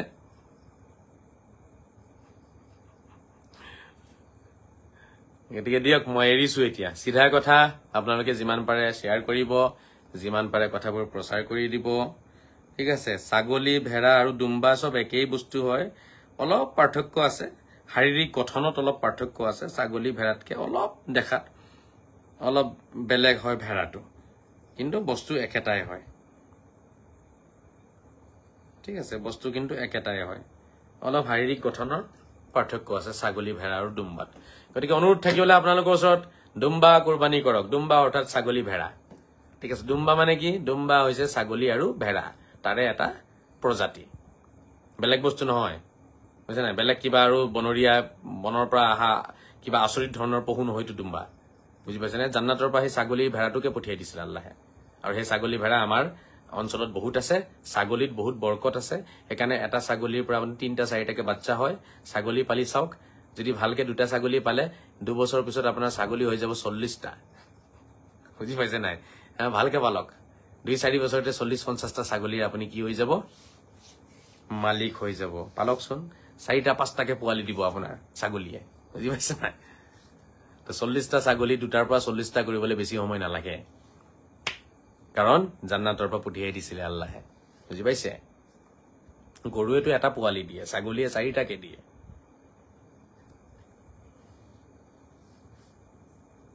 কোনোবাই কিবা ক'বনে নে বিদায় ল'ম?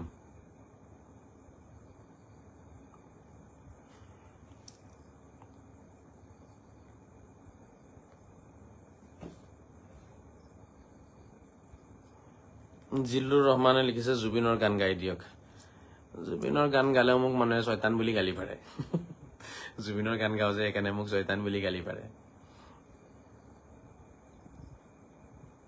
আমিনুল ইসলামে লিখিছে কুৰবানি দিয়াটো দৰকাৰ কিয় কোনো দৰকাৰ নাই কোনে কৈছে কুৰবানি কৰা দিয়াটো দৰকাৰী মইতো মানা কৰি আছো দৰকাৰ নাই মইতো নিজে নিদিও 10 বছৰৰ পৰা দিয়াই নাই মই মোৰতো জীৱনত মই দিয়া নাই মই ইয়াৰ আগত দেখোন মই নাছিলুৱে পঢ়ি আছিলো হস্তেলত আছিলো মইতো আজিলৈকে কুৰবানি দিয়া নাই মোৰ জীৱনত মই কুৰবানি দিয়া নাই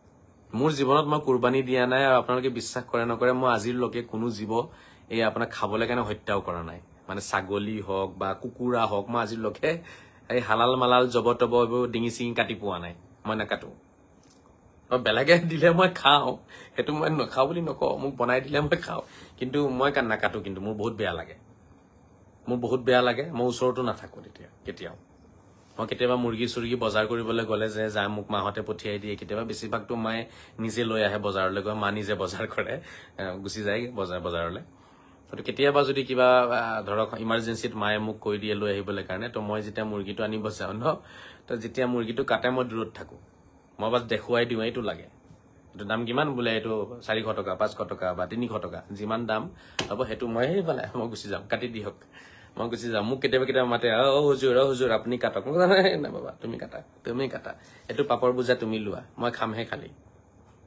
বুজি পাইছা মই জীৱনত আজিলৈকে কুকুৰালৈকে কাটি পোৱা নাই আৰে ছাগলীটো দূৰৰে কথা গৰুটো দূৰৰে কথা মোৰ পাৰ্সোনেল মোৰ ব্যক্তিগত যেটো এটা চৰিত্ৰ হয় মই হেতু আপোনালোকক কৈছো কুরবানি করে দিব কৈছে মইতো কৈ আছো দিব না লাগে বুলি দিম বাদ দিয়ক না কিহৰ কুৰবানি নিদি আৰু হে টকাখিনি আপোনালোকে পাৰিলে দুখীয়া মানুহক দি দিও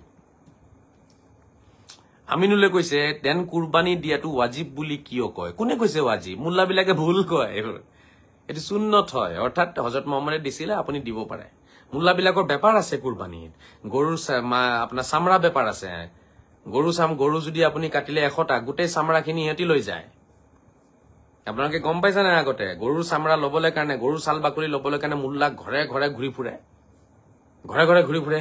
হেতু এটা ব্যাপাৰ ছাল বাকলিটো এটা সময়ত 200 250 500 হাজাৰত বিক্ৰী কৰিছে এটা হা এতিয়াতো বাৰু মূল্যহীন হৈ গৈছে বিলা বস্তু এটা সময় তেওঁলোকৰ ব্যাপাৰ আছিল সেই ব্যাপাৰটো ঠিক ৰাখিবলৈ কাৰণে তেওঁলোকে গৰু কুৰবানিটো ওয়াজিব কৰি দিছিলে অৰ্থাৎ মেন্ডেটৰি বাধ্যতামূলক কৰিছিলে মুল্লা বিলাকে কাৰণ তেওঁলোকৰ তাত ব্যাপাৰ আছে গৰুৰ ছাল বাকলিৰ ব্যাপাৰ আছিল ভুৰি চুৰি বিলাকৰ ব্যাপাৰ আছিল তাৰ পিছত এটা গৰু কুৰবানি কৰি দিবলৈ তেওঁলোকে 200 300 500 লকে তেওঁলোকে কি কৰিছিলে 200 300 500 লকে তেওঁলোকে মাননি লৈছে মাননি লৈ তেওঁলোকে গৰু কুৰবানি কৰাৰ তো তেওঁলোকৰ ব্যাপাৰ আছে তাত সো তেওঁলোকে এটো মেন্ডেটৰি কৰিছে নিজৰ ব্যাপাৰটো ৰাখিব লাগিব ন ৰাইজৰ মাজত এটা গাঁৱতে আপোনাৰ 100 200 গৰু কুৰবানি হৈছে 100 গৰুত যদি পাৰ গৰুত আপোনাৰ 100 টকাকে ললে 10000 টকা 200 টকাকে ললে 20000 টকা 300 টকাকে ললে 30000 টকা হৈ আছে ভাই ইমান ডাঙৰ ব্যাপাৰ চলি আছে 30000 টকা দি দেখোন দুটা মাছ চলি যাব আপুনি টানি টুনি তেল মছলা দি যেনে তেনে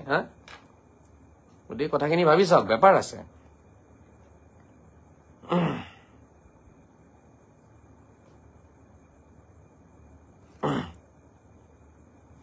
पवित्र दास कमाल साहब আপুনি আজি मोहम्मद रफीर এটা গান গাওক मोहम्मद रफी अरे क्या बात है मोहम्मद रफी गुरु न गुटे भारतर संगीत जगतर गुरु महागुरु হয় তেখেত मोहम्मद रफी কোনেনো বেয়া পায় मोहम्मद रफी মুছলমান আছিল मोहम्मद रफी কোনো বেয়া নাপায় কাৰণ मोहम्मद रफी ভাৰতীয় মুছলিম আছিল অসমীয়া নহয় ভাৰতীয় মুছলিম আছিল না তো তেখেতৰ ভিতৰত ভাৰতীয় সংস্কাৰ আছিল হেকানে ভাল পায় কিন্তু মোহাম্মদ ৰফিক মুল্লা বিলাকে বেয়া পায় মুল্লা বিলাকে মোহাম্মদ ৰফিক কথা যদি হুদে ন কব নৰকত যাব ই গান গাইছিল ন ই নৰকত যাব হেতি পাৰিব মোহাম্মদ ৰফি লিখা গান গাবলৈ কাৰণে সালা যেটো কাম হেতি নোৱাৰে সেই কামটো নৰকত যোৱা কাম বুলি কৈ দিয়ে বুজি পাইছা নাই আৰু হেতি যিকিটা পাৰে হেকিটাৰ নামত হেতি মেন্ডেটৰি ওয়াজিব বুলি কৈ দিব যেনেকে হেতি গৰু কাটি পেলাই চামৰা লৈ পেলাই দৌৰিব পাৰে ঠিক আছে গৰু ডিঙি কাটিব পাৰে হেবোৰ খুব ভাল কাম গৰু ডিঙি কাটা ছাগলী ডিঙি কাটা হেবোৰ ভাল কাম কিন্তু গান গোৱাটো বেয়া কাম মোহাম্মদ ৰফিকো হেতি কি কৈ দিয়ে নৰকত যাব বুলি কৈ দিয়ে এনেকুৱা আচৰিত প্ৰাণী হয় এইকিটা যিকিটা আবাৰ মুল্লাবোৰ আছে ইয়াত সব জানো মই একানে ইহতি সব মিলি পেলাই মুখ এটি আবদ্ধ কৰি পেলাই মুখ হত্যা কৰিব বিচাৰি আছে ইহতি বুজি পাইছে না মুখ হত্যা কৰিব মোহাম্মদ ৰফি এটা গান মই খুব ভাল পাওঁ মানে বহুত গানেই আছে তেওঁৰ, বহুতো ভাল লাগে চব, মানে চবেই ভাল লাগে। এটা গান মই বহুত বেছি ভাল পাওঁ, ये दुनिया ये महफिल मेरे काम की नहीं, मेरे काम की नहीं, ये दुनिया ये महफिल मेरे काम की नहीं, मेरे काम की नहीं, ये दुनिया ये महफिल मेरे काम की नहीं, मेरे काम की नहीं। এই গানটো আপোনালোকে শুনিছেনে? কোনে জানো কমেণ্টটো কৰিছিলে মহম্মদ ৰফিৰ কথাটো? মহম্মদ ৰফিৰ এই গানটো শুনিছে নাই? দাদাজনক কম। জিল্লুৰ ৰহমান ধুনীয়া গাব পাৰে, ধন্যবাদ জনাইছো। ইমানো ধুনীয়া গাব নোৱাৰো, ট্ৰাই কৰো আৰু। মোৰ যিহেতু এইটো ফিল্ড মোৰ নহয়, চাগে মই এইটো ফিল্ডত থাকিলে, মই ৰিয়াজ কৰিলে, প্ৰেক্টিচ কৰিলে চাগে মই বহুত ভাল গাব পাৰিলোহেঁতেন। বহুতে মোক কয়, কিন্তু মোৰ ৰিয়াজ নাই, প্ৰেক্টিচ নাই, মই এইটোত লাগি থাকিবও নোৱাৰো। মোৰ কাম হৈছে কোৰাণ হাদিছৰ কথাবোৰ লৈ পেলাই মই লাগি থাকো, সেইটোৱে মোৰ প্ৰেক্টিচ, তাতে মোৰ ৰিয়াজ আছে, প্ৰেক্টিচ আছে। ইয়ে দুনিয়া ইয়ে মেহফিল মহম্মদ ৰফিৰ এটা বহুত ধুনীয়া আধ্যাত্মিক জগতৰ এক উচ্চ স্তৰৰ গান হয়, বহুত ধুনীয়া গান হয় মহম্মদ ৰফিৰ।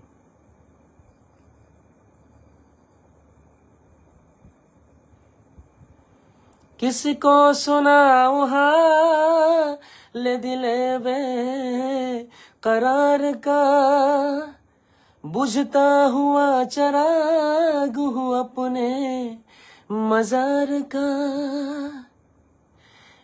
काश भूल जाऊं मगर भूलता नहीं, किस धूम से उठा था जनाजा बाहर का, ये दुनिया ये महफिल मेरे काम की नहीं, मेरे काम की नहीं, ये दुनिया ये महफिल मेरे काम की नहीं, मेरे काम की नहीं, ये दुनिया ये महफिल मेरे काम की नहीं, मेरे काम की नहीं। क्या बात है यार, क्या बात है।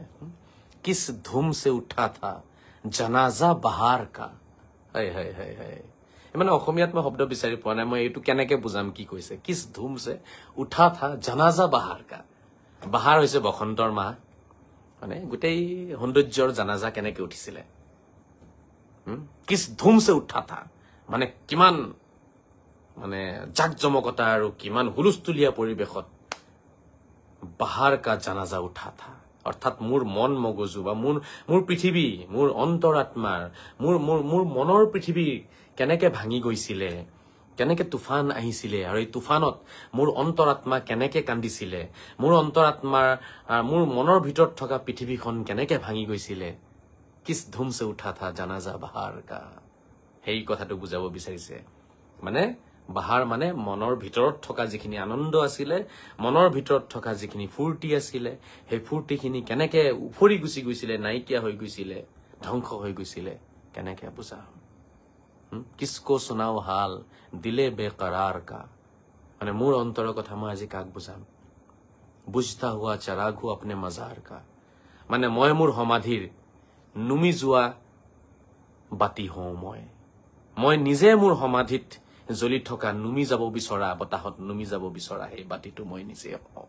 নিজৰ সমাধিত নিজে নুমি যাব বিচৰা মই বাতি হওঁ। বুজতা হোৱা চাৰাগ হু আপনে মজাৰ কা, মাজাৰ মানে সমাধি, নিজৰ সমাধিৰ জ্বলি থকা যিটো কেণ্ডেল আছে, বতাহত জ্বলি আছে, নুমি যাব, সেই বাতিটো মই নিজেই হওঁ। গতিকে মহম্মদ ৰফিৰ এইখিনি গান অতি মানে প্ৰশংসনীয়, অতি শ্ৰদ্ধাৰ গান হয়। এইবোৰ গাব লাগে, মন ভাল লাগে। আৰু প্ৰেম কি বস্তু বুজা যায়, প্ৰেম এটা ইবাদত হয়। প্ৰেম হৈছে আপোনাৰ প্ৰেম হৈছে মানুহৰ অন্তৰৰ শান্তি, মানুহৰ বুকুৰ শান্তি হয়, কলিজাৰ শান্তি হয়। ঠিক আছে, প্ৰেম ইবাদত হয়, উপাসনা হয়, আৰাধনা হয়।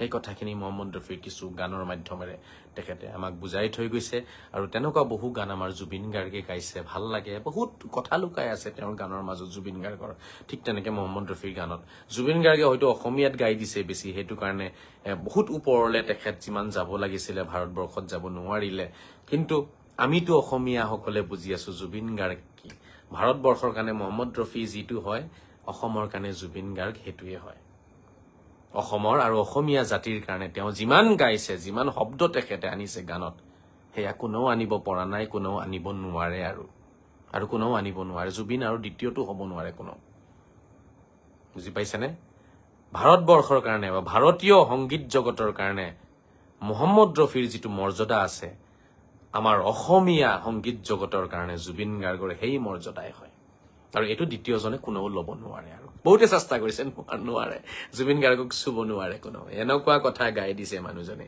এতিয়া তেওঁ মদ খালেও ভাল লাগে তেওঁ আলে বালে কলেও ভাল লাগে তেওঁ যি কয় হেতুৱে ভাল লাগে এতিয়া হয়নে সব কথাই ভাল লাগে কাৰণ তেওঁ আমাৰ মনৰ কথাবোৰ তেওঁ গানেৰে কৈ দিছে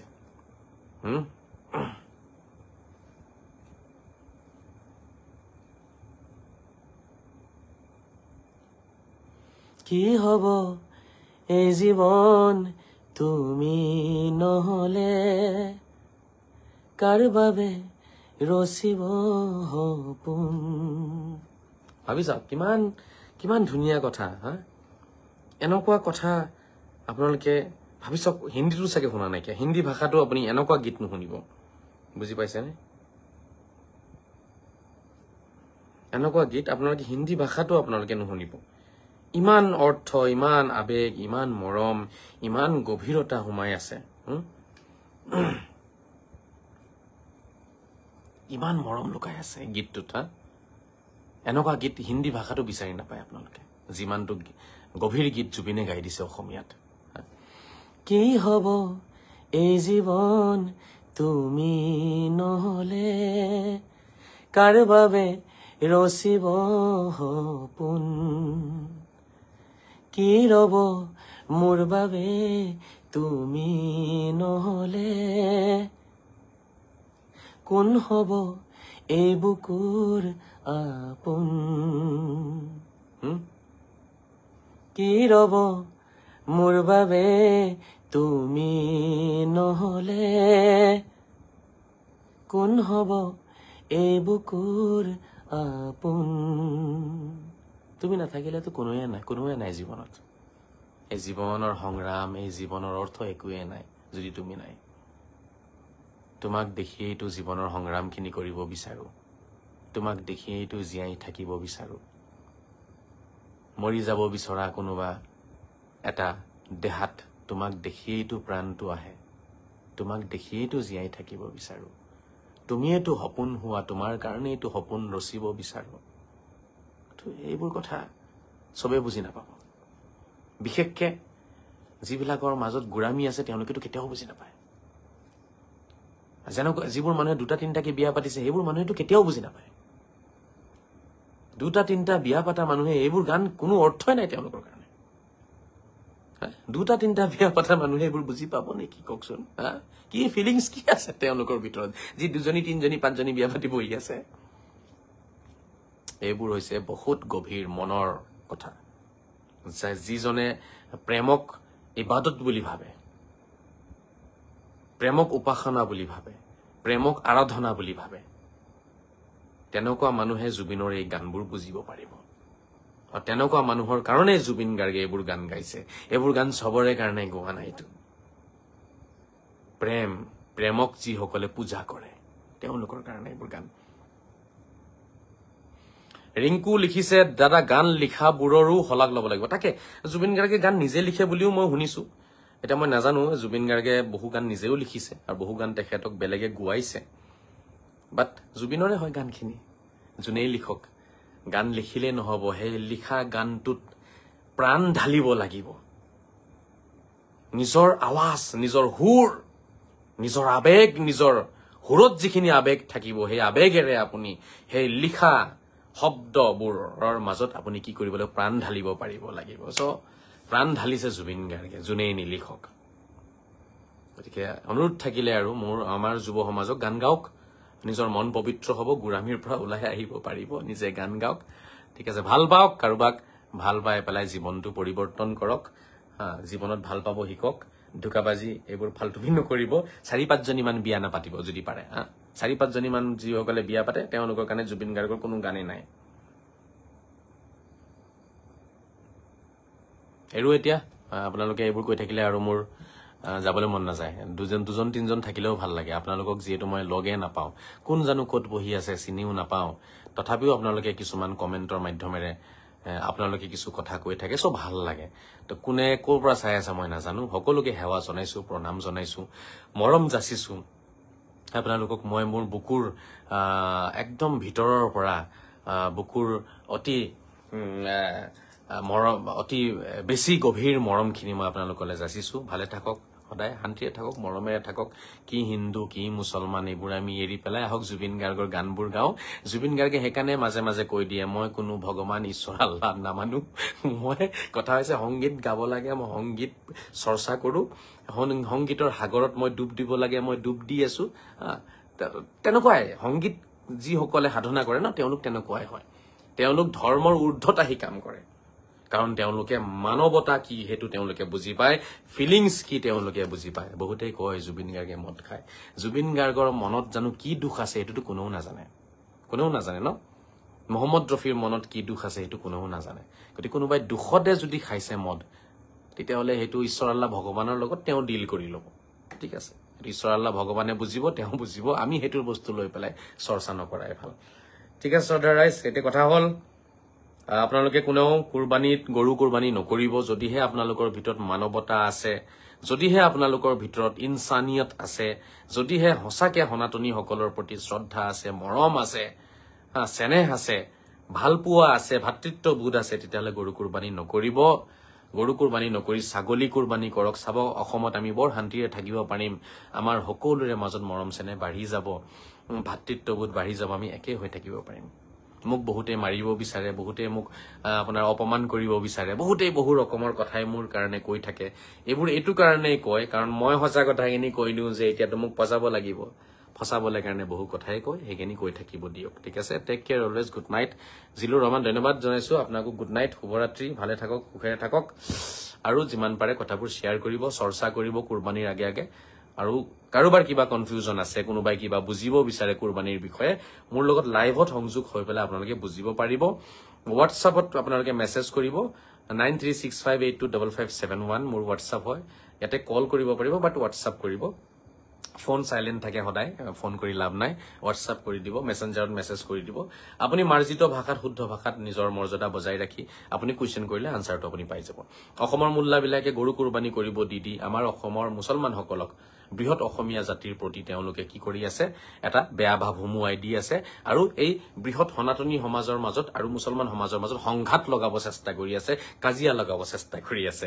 আৰু মই এই গৰু কুৰবানীৰ পৰাই ৰাইজক অঁতৰাই বৃহৎ সনাতনী সমাজ আৰু আমাৰ বৃহৎ মুছলমান সমাজৰ মাজত আপোনতা, মৰম চেনেহ আৰু শান্তি সম্প্ৰীতিৰ এনাজৰী আৰু টনকিয়াল কৰিব বিচাৰি আছো।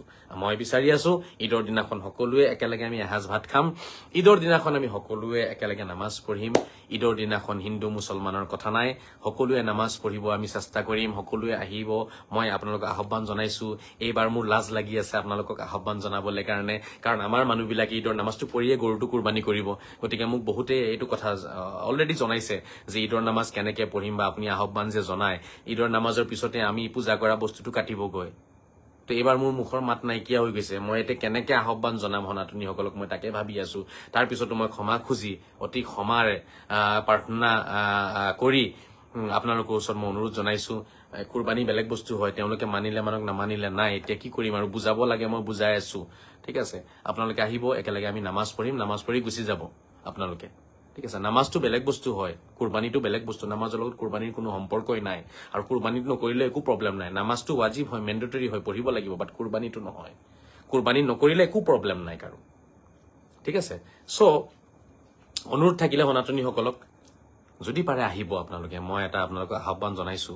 হয়তো মোৰ আহ্বান আপোনালোকৰ ভাল নালাগিব পাৰে এতিয়া, যে আপোনালোকে কুৰবানী কৰিব, আমি কিয়নো যাম তাত নামাজলৈ।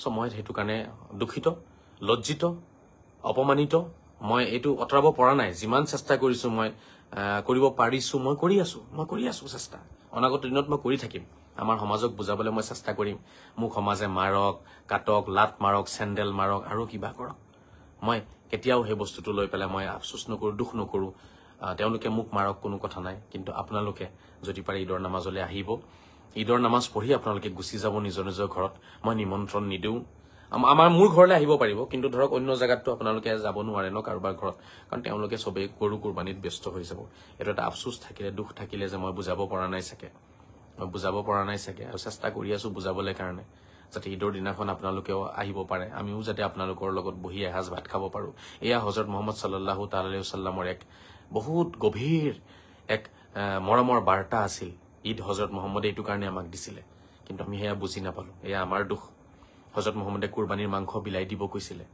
হিন্দু মুছলমান সকলোকে বিলাব কৈছিলে আমি বুজি নাপালো এয়া আমাৰ দুখৰ কাৰণে আপোনালোকে কেতিয়াও হযৰত মুহাম্মদক আপোনালোকে দুখ নিদিব প্ৰফেট মুহাম্মদ সাল্লাল্লাহু তাআলা আলাইহি ওয়াসাল্লামে কেতিয়াও তেনেকুৱা কোনো কথা কোৱা নাই কিয়া তেখেতে জীৱনত তেনেকুৱা কথা কোৱা নাই কিয়া তেখেত হসাই মানৱ শ্ৰেষ্ঠ ব্যক্তি আছিলে আপোনালোকে যদি হযৰত মুহাম্মদক পঢ়িব পাৰিলেহেঁতেন আপোনালোকে কান্দিলেহেঁতেন বহি চকু পানী টুকিলেহেঁতেন যে হযৰত মুহাম্মদে ইমান কষ্ট কেনেকৈ কৰিলে তেওঁ মাটিত শুইছে তেওঁ জীৱনত বিছনাত চাগে নুহুলে আমি পাইছো তেখেতে মাটিতে শুইছে সদায় মাটিত কাপোৰ পাৰি মাটিত কিবা এটা পাৰি শুইছে তেখেত বহুত সাধাৰণভাৱে জীৱন পাৰ কৰিছিলে এজন ব্যক্তি বালিয়ে মাটিয়ে শুই থাকিছে তেখেত গতিকে আমাৰ ভুল হৈছে আমাৰ ভুলৰ কাৰণে আপোনালোকে কেতিয়াও হযৰত মুহাম্মদক একো নকব এটো মোৰ এটা অনুৰোধ থাকিলে আপোনালোকৰ ওচৰত সনাতনীসকলৰ ওচৰত অনুৰোধ থাকিলে আমি ভুল কৰিছো আমি তেখেতক বুজা নাই কিয়া আমি তেখেতৰ চৰিত্ৰ কলংকিত আমি কৰিছো তেখেতৰতো একো দুখ নাই তেখেত আপোনালোকৰ কাৰণেও আশীৰ্বাদ আছিল আমাৰ কাৰণেও আশীৰ্বাদ আছিল আমি তেখেতক সাম্প্ৰদায়িক আমি বনাইছো তেখেতক আমি উগ্ৰবাদী বনাইছো তেখেত তেনেকুৱা নাছিল তেখেতে এই কুৰবানী ঈদৰ যেটো বাৰ্তা আছিল হেতু মৰমৰ বাৰ্তাই দিছিল আমাক যে সকলোৱে মিলি জুলি একেলগে ঈদ পালন কৰা ঈদৰ পিছত একেলগে এসাঁজ ভাত খাই লোৱা যেটো কুৰবানী কৰিবা মাংস সকলোকে বিলাই দিবা এটা হিন্দু মুছলমানৰ কথা তেখেতে কতো কোৱা নাই কিয়া কুৰানতো কতো কোৱা নাই কিয়া কিন্তু আজি মুল্লাসকলে চাওক কি কাম কৰিছে তেওঁলোকে এই মাংস অকল মুছলমানত বিলাব লাগে হিন্দু মানুহত বিলাব নালাগে কোনোবাই ছাগলী কাটিলেও তেওঁলোকে শিকাই দিয়ে গৈ পেলাই ছাগলী কুৰবানীৰ মাংস কেলে হিন্দু মানুহক দিছা পবিত্ৰ মাংস কেলে দিছা তেওঁলোকক কিহৰ পবিত্ৰ মাংস তেওঁলোক কেনেকৈ অপবিত্ৰ হৈ গল আমাৰ সনাতনীসকল কেনেকৈ অপবিত্ৰ হৈ গল কি কৰিলে তেওঁলোকে কি দুখ কৰিলে যে তেওঁলোক অপবিত্ৰ হৈ গল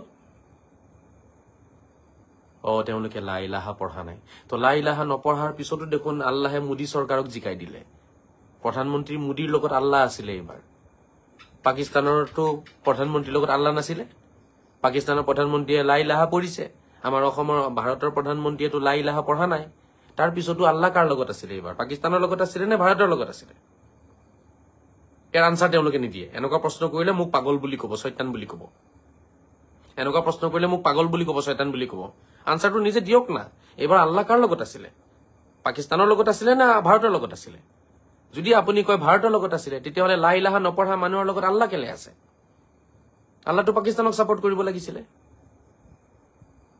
আল্লাহটো পাকিস্তানক সাপোৰ্ট কৰা নাই আল্লাহেটো লা ইলাহা নপঢ়া প্ৰধানমন্ত্ৰী সাপোৰ্ট কৰিলে ভাৰতক সাপোৰ্ট কৰিলে তাৰ মানে কি বুজা গল তাৰ মানে বুজা গল আল্লাহে লা ইলাহা ইল্লাল্লাহ আৰু ওপৰত আল্লাহৰ সিদ্ধান্ত ডিপেন্ড নকৰে আল্লাহৰ সিদ্ধান্ত ডিপেন্ড কৰে মানৱতাৰ ওপৰত ধৈৰ্য সহ্যৰ ওপৰত আপোনাৰ মানৱীয় গুণৰ ওপৰত ডিপেন্ড কৰিব আপোনাৰ ভিতৰত কিমান মানৱীয় গুণ আছে কিমান আখৰিক গুণ আছে হেখিনিৰ ওপৰত ডিপেন্ড কৰিব আপুনি স্বৰ্গ যাব নে নৰক যাব গতি আল্লাহক বুজিব লাগিব মুল্লাবিলাকে বুজা নাই বুজি পাইছেনে গতিকে শ্ৰদ্ধা ৰাইজ কোনো অপবিত্ৰ নহয় সনাতনীসকল অপবিত্ৰ নহয় তেওঁলোক পবিত্ৰ আমিও পবিত্ৰ বাস মন পবিত্ৰ হ'ব লাগে দিল পবিত্ৰ হ'ব লাগে এই দিল এই মন পবিত্ৰ হলে সব পবিত্ৰ হৈ যায় এই দিল এই মন যদি পবিত্ৰ নহয় সব অপবিত্ৰ হৈ যায় বুজি পাইছে স্পষ্ট হযৰত মুহাম্মদে এই কথাষাৰ কৈ গৈছে ফাইন্না ফিল জাসাতে মুদগাতান ইজা সালুহাত সালুহাল জাসাদু কুল্লু ইজা ফাসাদাত ফাসাদাল জাসাদু কুল্লু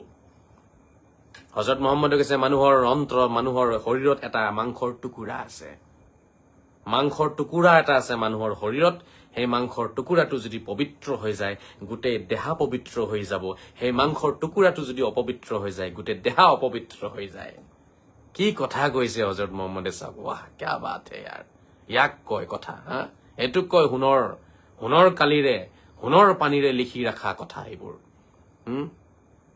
ফাইন্না ফিল জাসাদি মুদগাতান ইজা সালুহাত সালুহাল জাসাদু কুল্লু ইজা ফাসাদাত ফাসাদাল জাসাদু কুল্লু মানুহৰ দেহত এটা মাংসৰ টুকুৰা আছে যেতিয়া হেতু ভাল হৈ যাব গোটেই দেহা পবিত্ৰ হেই মাংসৰ টুকুৰা যেতিয়া বেয়া হৈ যাব অপবিত্ৰ হ'ব গোটেই দেহা অপবিত্ৰ আলা ওয়াহিয়াল কলবু আৰু হেয়া হৈছে মানুহৰ অন্তৰ হেয়া হৈছে মানুহৰ হৃদয় আলা শুনিলোৱা তোমালোকে আলা ওয়াহিয়াল কলব আৰু জানিলোৱা তোমালোকে হেই মাংসৰ টুকুৰাটোৱে হৈছে মানুহৰ অন্তৰ মানুহৰ হৃদয় মানুহৰ দিল হযৰত মুহাম্মদে কৈ গৈছে কথাকাৰ হযৰত মুহাম্মদ এটু কোৱা নাই লা ইলাহা পঢ়িব লাগিব লা ইলাহা পঢ়িলে তোমাৰ গাটো পবিত্ৰ হ'ব লা ইলাহা নপঢ়িলে তোমাৰ গা অপবিত্ৰ হৈ যাব হযৰত মুহাম্মদ এটু কোৱা নাই গতিকে এই মুল্লাবিলাকে বুজা নাই একো এইবিলাকে পঢ়া লিখা কৰা নাই ধুৰন্ধৰ হয় এইবোৰ বুজি পাইছে এই ধুৰন্ধৰ বিলাকৰ কাৰণে আজি আমি কাজিয়া লাগি আছো নহলে অসমৰ মুছলমানে কেতিয়াবা এৰি দিলেহেঁতেন গৰু মাংস এই মুল্লাবিলাকৰ কাৰণে এৰা নাই কিয়া